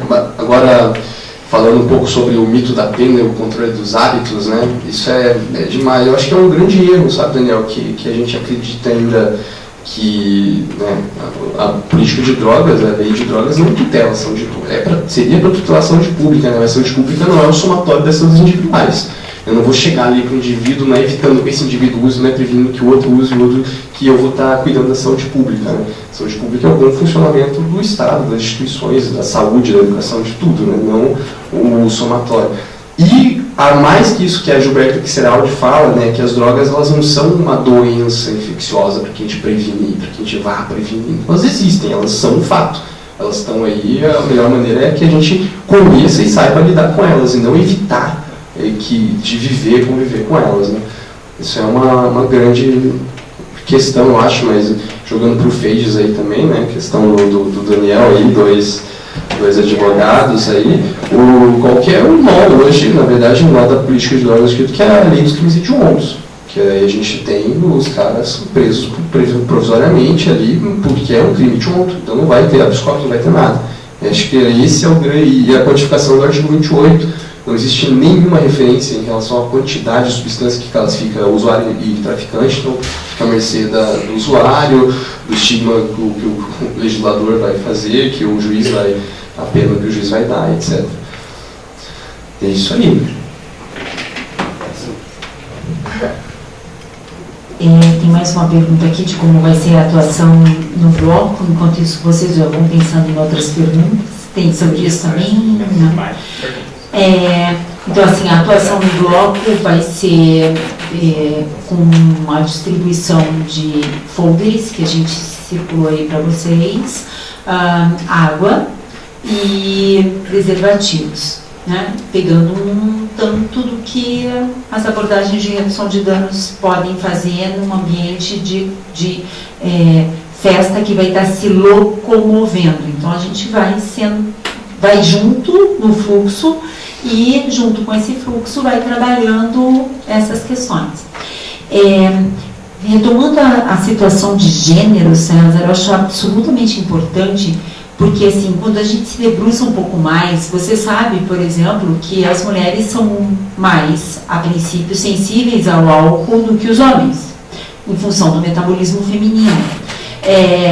Que tem uma relação, na maioria das vezes, e eu digo, a gente tem que usar pode, deve, né? Porque tem algumas pessoas que têm um funcionamento atípico, mas na maioria das vezes as mulheres respondem mais rápido ao processo de embriaguez do que os homens. Tem uma proporção de massa também envolvida aí. Exatamente. Tem questões de raça envolvido que também tem diferenciação. Tem os hormônios e as fases hormonais que também vulnerabilizam mais para muitas das substâncias. Tem a forma de uso, né? Então, não é só a concentração alcoólica e não só do álcool, falando das outras coisas, aí os inalantes eles se preocupam porque entre você fumar e inalar, que são semelhantes, são as formas mais rápidas de você ter esse efeito, né? Então, muitas vezes as pessoas não se apropriam disso também, porque uma cocaína cheirada, uma cocaína injetada, uma cocaína fumada, como no caso do crack, tem efeitos e desdobramentos tão diferentes, respostas tão diferentes, né? Por que muitas vezes você escuta, e isso é muita fala dos adolescentes, mas eu comi um brigadeiro ali que estava batizado e não deu nada, aí eu comi outro, e aí quando vai bater, porque o tempo de digestão... Então, assim, a falta de informação pode gerar um dano que, se você tivesse essa informação, né?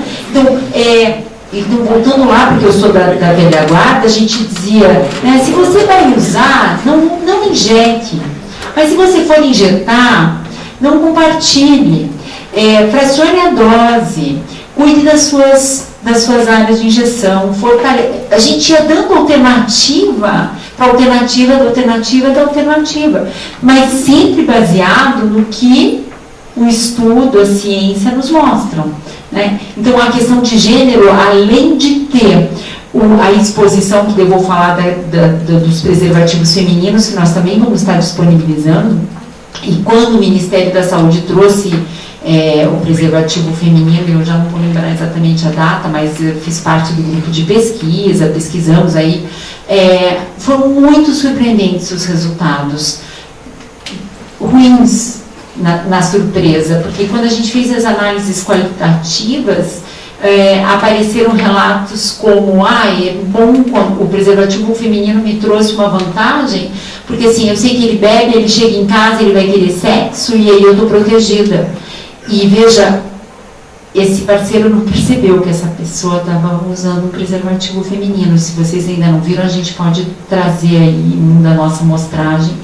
Então, a minha fatia, e a gente mede o indicador para a questão de indicador financeiro, vamos dizer assim, econômico-financeiro, é a escolaridade.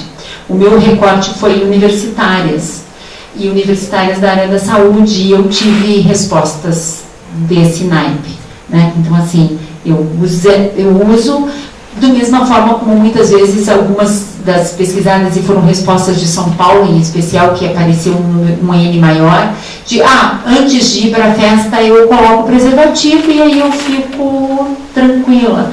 Porque tem também uma questão de, pelo estado de alteração de consciência, ter uma vulnerabilidade e uma associação com violência sexual muito presente em campo. Quem vai para a rua, quem faz campo, sabe disso, né? E daí, além da violência sexual, tem a questão da violência do preconceito, daí vem a homofobia, transfobia, etc, etc. Obrigada, César.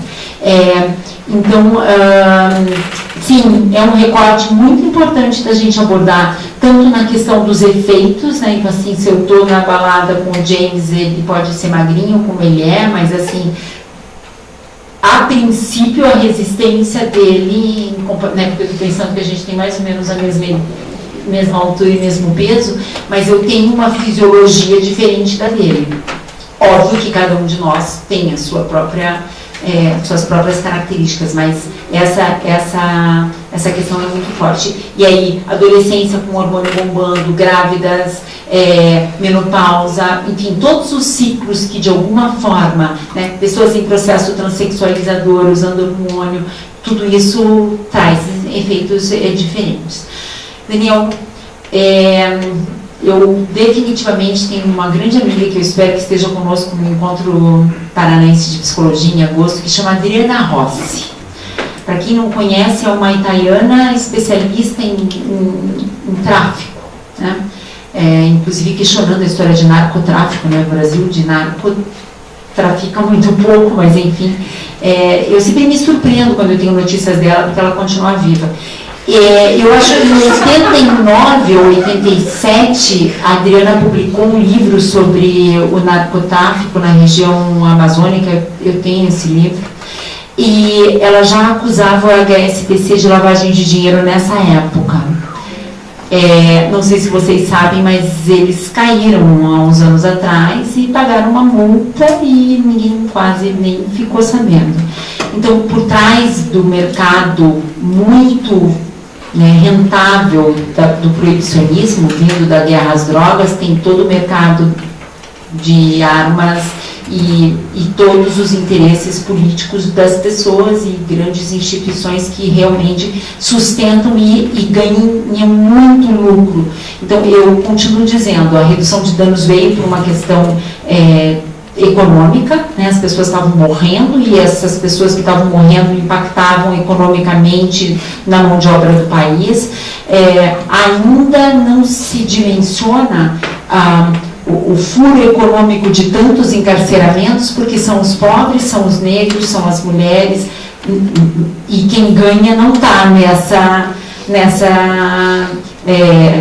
estratosfera, está em outra. Mas, obviamente, é uma política absolutamente falida, comprovadamente falida, que se mantém por interesses políticos econômicos. E aí eu nem entro na discussão, porque sempre me entristece muito. Enquanto vocês vão perguntando, eu vou abrir e mostrar o tchá-tchá da camisinha feminina. Boa noite, eu sou o Luigi. Agradecer a CRP, né, essa prática que necessita muito hoje em dia. Indo primeiramente ao meu companheiro ali, também vindo do direito, também sofri muito lá, até conhecer a psicologia. Vendo hoje em dia, principalmente trazendo aqui para Curitiba, trazendo para o Paraná, a gente vê que a política de redução de danos vista pelos nossos governos, ela é vista como não uma saúde, não como uma prevenção de saúde pública, porque senão a gente teria mais investimento nisso. Quem vai no CAPS, quem anda no meio sabe disso. Então, eu acho que eu vi muita coisa, me falaram muito, acho muito lindo que falaram, principalmente no termo que foi utilizado, é o uso limpo. Uso limpo, meu Deus do céu, é perfeito. Qual que vai ser a prática a partir desse ponto, que agora que eu estou vendo que o CRP vai partir disso, com a redução de danos, trazendo como parceria, não só os governos, mas também instituições e tudo mais, porque eu principalmente vejo que hoje em dia não tem tanto isso, e eu acho que partindo desse, agora que totalmente vai ganhar uma visibilidade muito grande, eu tenho certeza disso, ainda mais na imprensa, eu espero, qual que vai ser a abordagem do CRP com isso após? Desculpa. Boa noite, meu nome é André, eu sou advogado, eu não estou fugindo, vou continuar direito, eu gosto, alguém tem que ficar. Mas, bem, eu trabalhei como DJ há 10 anos, antes de estudar direito. Participo também dos bloquinhos de carnaval e tal, e conheci muitas ações de redução de danos, então na verdade eu queria mais era contribuir, mais do que questionar. Acho que daí até de alguns comentários que vocês compartilharam, né, de experiências aí, a experiência recente nesse festival, é interessante pensar em algumas coisas assim que, tendo passado por várias festas, com várias abordagens, várias tendas, barraquinhas e grupos diferentes, embora eu nunca tenha feito direto parte de nenhum coletivo de redução de danos, com exceção das ações da Marcha da Maconha, algumas coisas eu acumulei que são interessantes, né? Então vocês relataram, por exemplo, a questão, né, James, dos horários, né? O pessoal testa até tal horário, depois de tal horário não testa mais, certo? Ou mesmo da coisa do espaço, né? A Vanessa relatou, tem um sujeito lá que, né, não queria vir para a tenda. Tem a coisa do constrangimento, né? Se uma das coisas que a proibição traz é o tabu, né? E com isso o constrangimento. Então, por exemplo, a questão do vir para a tenda, né? E isso era uma coisa também da cultura rave, é a tenda do passar mal, entende? É o sujeito mal visto pelos colegas que usam droga como o colega que não sabe segurar a onda, que não sabe se controlar, é o passar mal, entende? Então também tem que pensar nisso, né? Não tem que ter uma abordagem também no sentido de ir para a pista, né? De fazer os arredores das pistas, as partes externas dos bares, próximo dos banheiros, que são os lugares que as pessoas vão se refugiar para não se sentirem expostas. Porque caminhar até a tenda é uma atitude de coragem para pedir ajuda. E normalmente a pessoa que está passando mal se sente constrangida porque em geral ela está no grupo de amigos dela, que fizeram uso ou da mesma substância ou que fazem uso da mesma substância, e ela se sente daí deslocada porque ela é a pessoa que não consegue administrar aquilo de certa forma, né? Então é interessante pensar nessa outra abordagem. A questão também do fazer a testagem é maior de noite porque a pessoa as pessoas têm medo da exposição, no sentido da ilegalidade. Poxa, como é que eu vou lá e vou botar no balcão trazendo a minha droga, vou puxar do bolso, e se tem alguém me observando, e se tem alguém me vigiando, que é a questão constante da proibição, né? Se tem alguém me vigiando, o que eu vou fazer? Eu vou lá de dia mostrar que eu puxei uma... Né? Então, assim, eu peguei aquela fase de transição das festas rave, né, dos anos 2000, assim, 2001, 2002, se eu não me engano, que foi a primeira vez que saiu na Globo, né? Era um festival, era o Celebra Brasil, festival em Paraty, no Rio de Janeiro, em que um repórter com câmera escondida da Globo foi até o balcão do bar e comprou uma bala da pessoa que estava trabalhando no bar.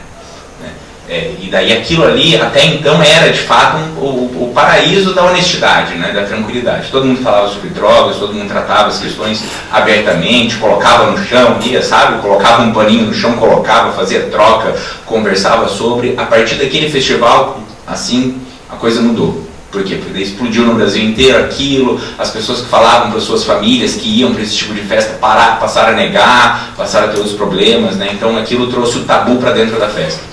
Então essa coisa dos horários tem que pensar nisso também, sabe? Nas possibilidades de fazer de outras formas e às vezes até fazer a testagem na pista, sabe? E daí já quero antecipar um problema, né? Por exemplo, na Inglaterra, pensando nessa questão, alguns coletivos de redução de danos fizeram parcerias com universidades para que os estudantes pudessem depositar a bala numa urna para fazer a testagem. Aí o laboratório da universidade fazia a testagem, tirava a foto e publicavam os classificados, vamos dizer assim, das drogas. Tal bala, tal foto tem tal substância, tal doce, tal imagem, né, tal LSD com tal imagem tem tanto da substância. E anos depois eles descobriram um revés nessa sistemática, que era o quê? A adaptação do tráfico para isso.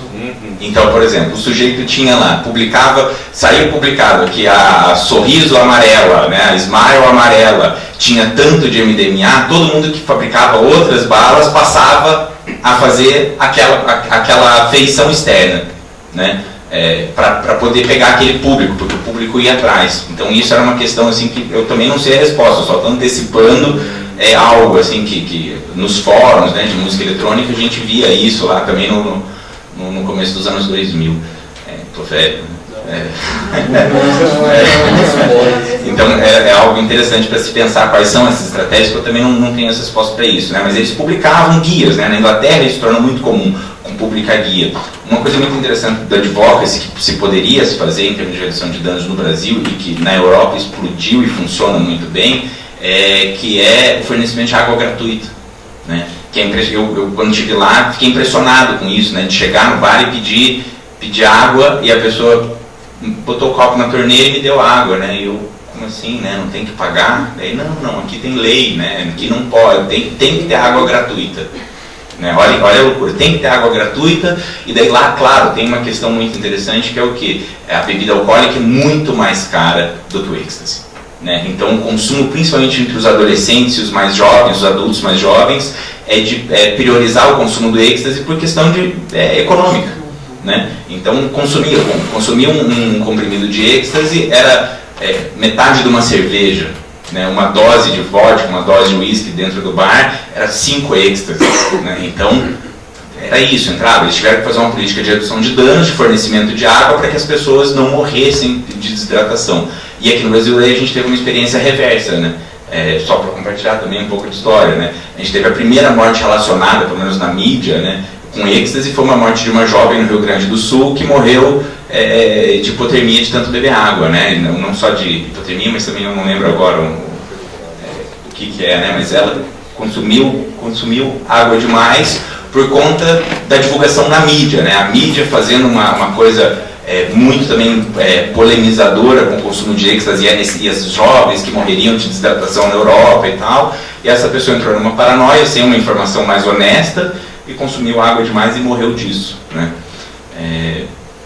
Também para os redutores de danos, né? É interessante trazer uma questão que e para a problemática que é o tema específico, né? Que é em festa, um risco muito grande para os redutores de danos, que é a reação do tráfico, tá?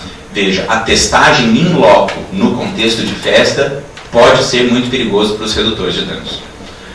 E aí eu digo que já vi acontecer, entende? A pessoa testar...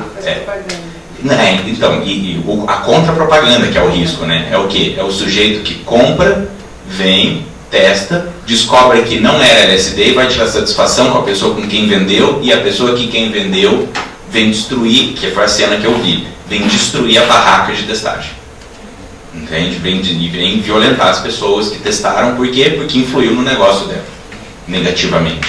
Então também tem que pensar nesse risco, nessa segurança, como é que trabalha isso, porque isso é um risco potencial. E daí passando para a questão da violência, que é interessante a questão de gênero, né?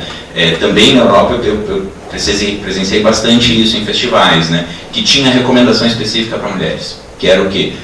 Cuidado que mulheres são mais vítimas de estupro mediante o uso de drogas. Cuidado com a droga de quem você aceita, esteja acompanhada. Então recomendações especiais, porque daí é um recorte bem específico, né?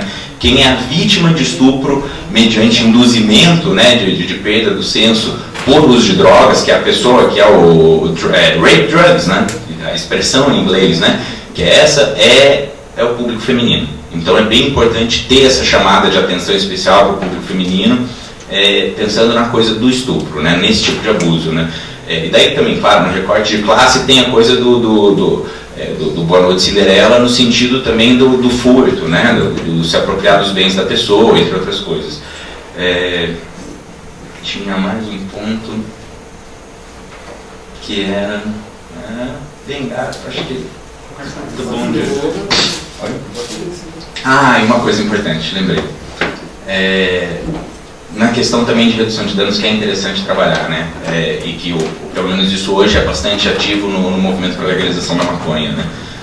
Que é a questão não só dos espaços de uso, mas é pensar nos espaços de acesso à droga, né? Então, por exemplo, dentro do público que trabalha a questão da legalização da maconha, muita gente trabalha, por exemplo, a questão do autocultivo, da autoprodução, no sentido de que a maconha é uma droga passível de autoprodução, de autossustento, né? Praticamente, não vou falar, né? De ter capacidade de produzir a droga para si mesmo. De que isso também é uma forma de redução de dano, né? No sentido do quê? De que, como existe a proibição, e a proibição faz um escalonamento da violência em torno desse comércio, dessa distribuição, dessa produção, produzir para si mesmo é uma forma de sair do ciclo da violência, né? Então também há quem trabalhe essa ideia, né, de que produzir a própria droga, nesse sentido, é uma forma de reduzir danos. Não sei se ou para outra substância seria possível pensar isso, mas é isso. Boa noite. É mais também uma contribuição sobre essa questão de gênero, né? O quão essa sensação de insegurança, principalmente falando no contexto de festas, na rua, carnaval, afeta e interfere até na decisão assim, de utilizar uma droga, um álcool, que você vai pensar nas questões de como eu vou voltar para casa, então pensando que o máximo assim, de ruim que pode acontecer, enfim, é um estupro. Mas coisas mais, digamos assim, menos piores.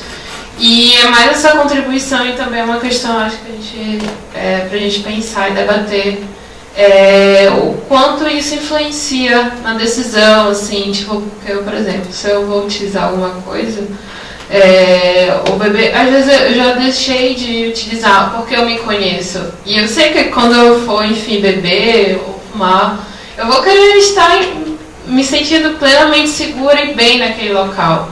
E se eu ver que as condições reais não são essas, não são favoráveis, eu prefiro nem ir.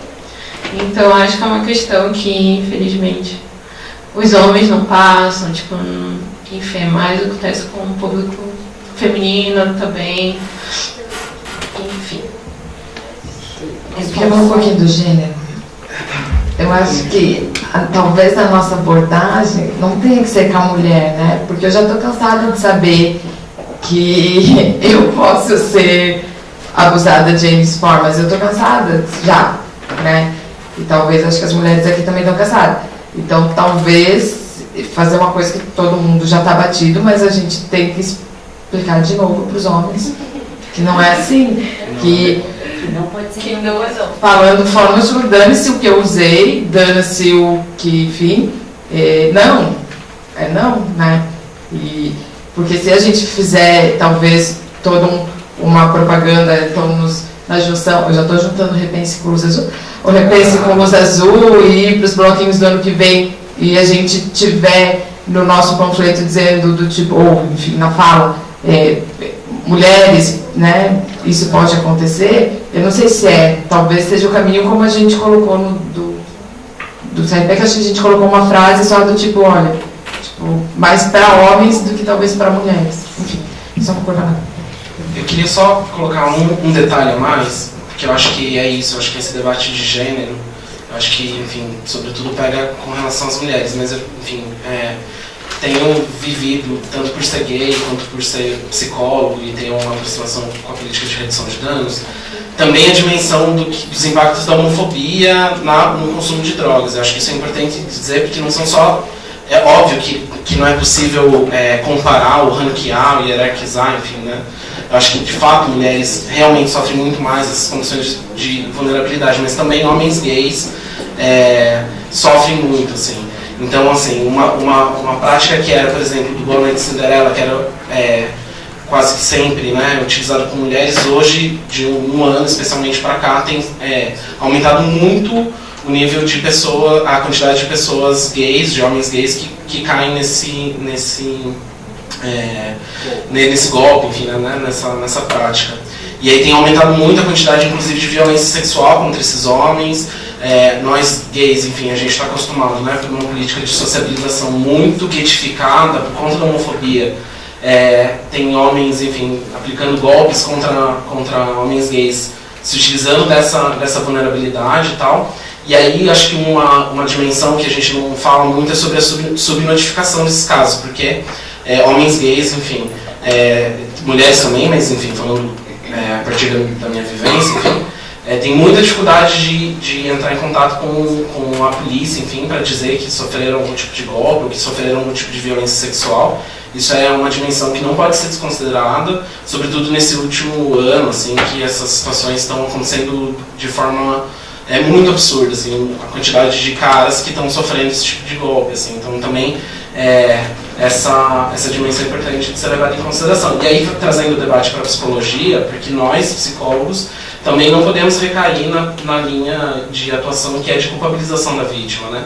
Então, acho que tomar um pouco desse cuidado é importante. Eu queria só contribuir, nem ia falar mais, mas enfim, como a gente está falando também de violências desses grupos, e é uma violência que a gente quase não fala, sobre homens que sofrem violência sexual, patrimonial, enfim, por conta desse tipo de questão, em contextos de festa, sobretudo, por conta da cultura guetificada que a gente tem hoje. Quanto mais eu escuto e participo e vejo, estudo nessa área, mas eu vejo a transversalidade e a beleza nisso tudo, né? E como a maioria das situações que a gente enfrenta e são de violação de direitos, de dignidade, tão transversais ao uso das substâncias, seja porque não tem acesso ao medicamento, e as pessoas que dizem que querem um mundo sem drogas, eu fico pensando como é que elas vão resistir a uma simples obturação e outras dores, porque é engraçado, né, quando as pessoas... Eu participo do Conselho Estadual de Entorpecentes e tem essa retórica de por um mundo sem drogas. Eu fiquei pensando, eu não quero viver nesse mundo, não. Não só por conta dos benefícios dos analgésicos, anestésicos, mas com toda a cultura do prazer que gira em torno disso, né? Você vai lá em casa e eu te ofereço água, eu estou tomando água aqui, bonitinha, mas, puxa, se fosse uma Coca-Cola ia ser muito melhor, né? Um cafezinho, um chá, e por aí a gente vai com a cerveja, com o vinho, para não entrar em outras questões. Luigi, veja, já há algum tempo, né, a psicologia e o Paraná, na área da psicologia, vem trabalhando em cima da ótica da redução de danos. O que esse plenário fez foi sair com um posicionamento, né, então assim, uma nota, nós temos uma nota, um posicionamento, enquanto plenária, aberto, que é até para respaldar os profissionais de como, né, o órgão que disciplina, organiza a categoria se coloca, né? Nós tivemos alguns impactos, porque a gente já saiu com essa fala de redução de danos nós temos um vídeo de redução de danos há um ano mais ou menos. E nós estamos trazendo esses debates, essas discussões. Essa é a primeira vez que a gente vai fazer uma ação externa de redução de danos, pelo menos dessa plenária. Algumas colocações bem pontuais contra, porque muitas pessoas pensam que quando você está falando de antiproibicionismo e de redução de danos, você está falando não abstinência, sim, a droga, um mundo de oba-oba, e não é bem assim. Está aí o relato, né? A Europa, a Inglaterra é o berço ali, né? O projeto Rolston lá com os opioides em 1926, 23, a Holanda, né, não tem um ambiente que você entre que não tem água, não só onde você vai comprar, mas a água fica sendo distribuída enquanto você está na balada, a temperatura é muito mais baixa, então assim, tem outras coisas protetivas, os copos, as coisas que circulam são todas de materiais que não podem causar um ferimento, né, tem cuidados que obviamente nós não alcançamos ainda. A ideia desse plenário é trazer cada vez mais a política, por ser a política nacional, né? Então, ainda mais frente a essas violências de Estado que nós estamos sofrendo, no que eu considero um Estado mínimo de direito. Eu também sou do direito, mas eu escapei antes porque eu fiz os dois juntos, e daí eu pensei, vou para psicologia. Mas definitivamente nós queremos ampliar essas ações, nós queremos ampliar a participação e principalmente ampliar a formação e a informação para os nossos colegas, porque quando você vai chegando na ponta, você vê muitas pessoas que ainda mantêm alguns posicionamentos um pouco mais tradicionais, eu diria, porque na sua formação, né, eu quando me formei, não tinha Constituição Cidadã, não tinha redução de danos, né? Era uma época em que a análise do comportamento, que foi minha primeira opção, trabalhava intensamente nos Estados Unidos em cima da cura gay, então eu sou bem mais velha do que os aqui presentes. E isso tudo foi evoluindo muito e nós temos que nos apropriar. Só que, infelizmente, muitos profissionais que se formaram há algum tempo, eles não acompanham algumas das coisas que estão acontecendo. Por quê? Porque não chega a informação, porque se estão na ponta institucional, né, infelizmente o Estado não investe muito em capacitação, então vem lá top-down, vai ser redução de danos, os CAPs muitos tiveram capacitação, outros não tiveram, e outros tiveram capacitação por profissionais que colocam a redução de danos, como eu já escutei, olha, você tem que fazer uma cruz. Aqui tem um povo que nunca usou e você trabalha com a prevenção primária. Aqui tem um povo que já usou e você trabalha com a prevenção secundária. Aqui tem um povo que já está usando e você trabalha com o tratamento. Aqui tem um povo que não serve para mais nada e vai morrer mesmo, com esse você faz redução de danos. Isso em capacitação. Então, tem muito de tudo, né? E a nossa proposta é agregar pessoas, né, profissionais da psicologia ou não, porque a Comissão de Direitos Humanos ela é aberta para a participação de outros e outras, para cada vez mais dar condição para que a nossa categoria profissional se também aproprie e empodere, né? Então, todas e todos aqui presentes são muito bem-vindos com contribuições, com críticas, com ideias, sugestões, mas assim, esse trabalho de abordagem do sábado é um primeiro momento, é um pontapé inicial que a gente espera que de repente os coletivos, os blocos caminhem, mas nós estamos realmente tentando, né, o nome do nosso grupo é Força e Inovação, trazer a força da experiência junto com a inovação de uma plenária também composta de muitos jovens, quebrando alguns tabus, né? Ano passado, em março, nós tivemos um mês para a mulher, que no dia 8 nós homenageamos uma mulher trans, né? Então, são várias as questões que estão nessa transversalidade que a gente está tentando enfrentar e trazer como ganhos, né? Olha, a ciência está mostrando isso, se aproprie, né? Isso vai só fortalecer você enquanto pessoa, porque a cidadania é nosso instrumento maior, e vai te tornar um profissional mais aberto e melhor. Infelizmente, o nosso tempo está acabando, a gente está ficando sem bateria, inclusive, então a gente tem que encerrar o debate e agradecer, né, a todas as pessoas que participaram com a gente via internet. E em seguida conversarmos sobre as pessoas que estarão conosco no sábado na intervenção, e com orientações específicas, ok? Então, nessa primeira parte, a gente agradece a participação de todas e todos e encerramos.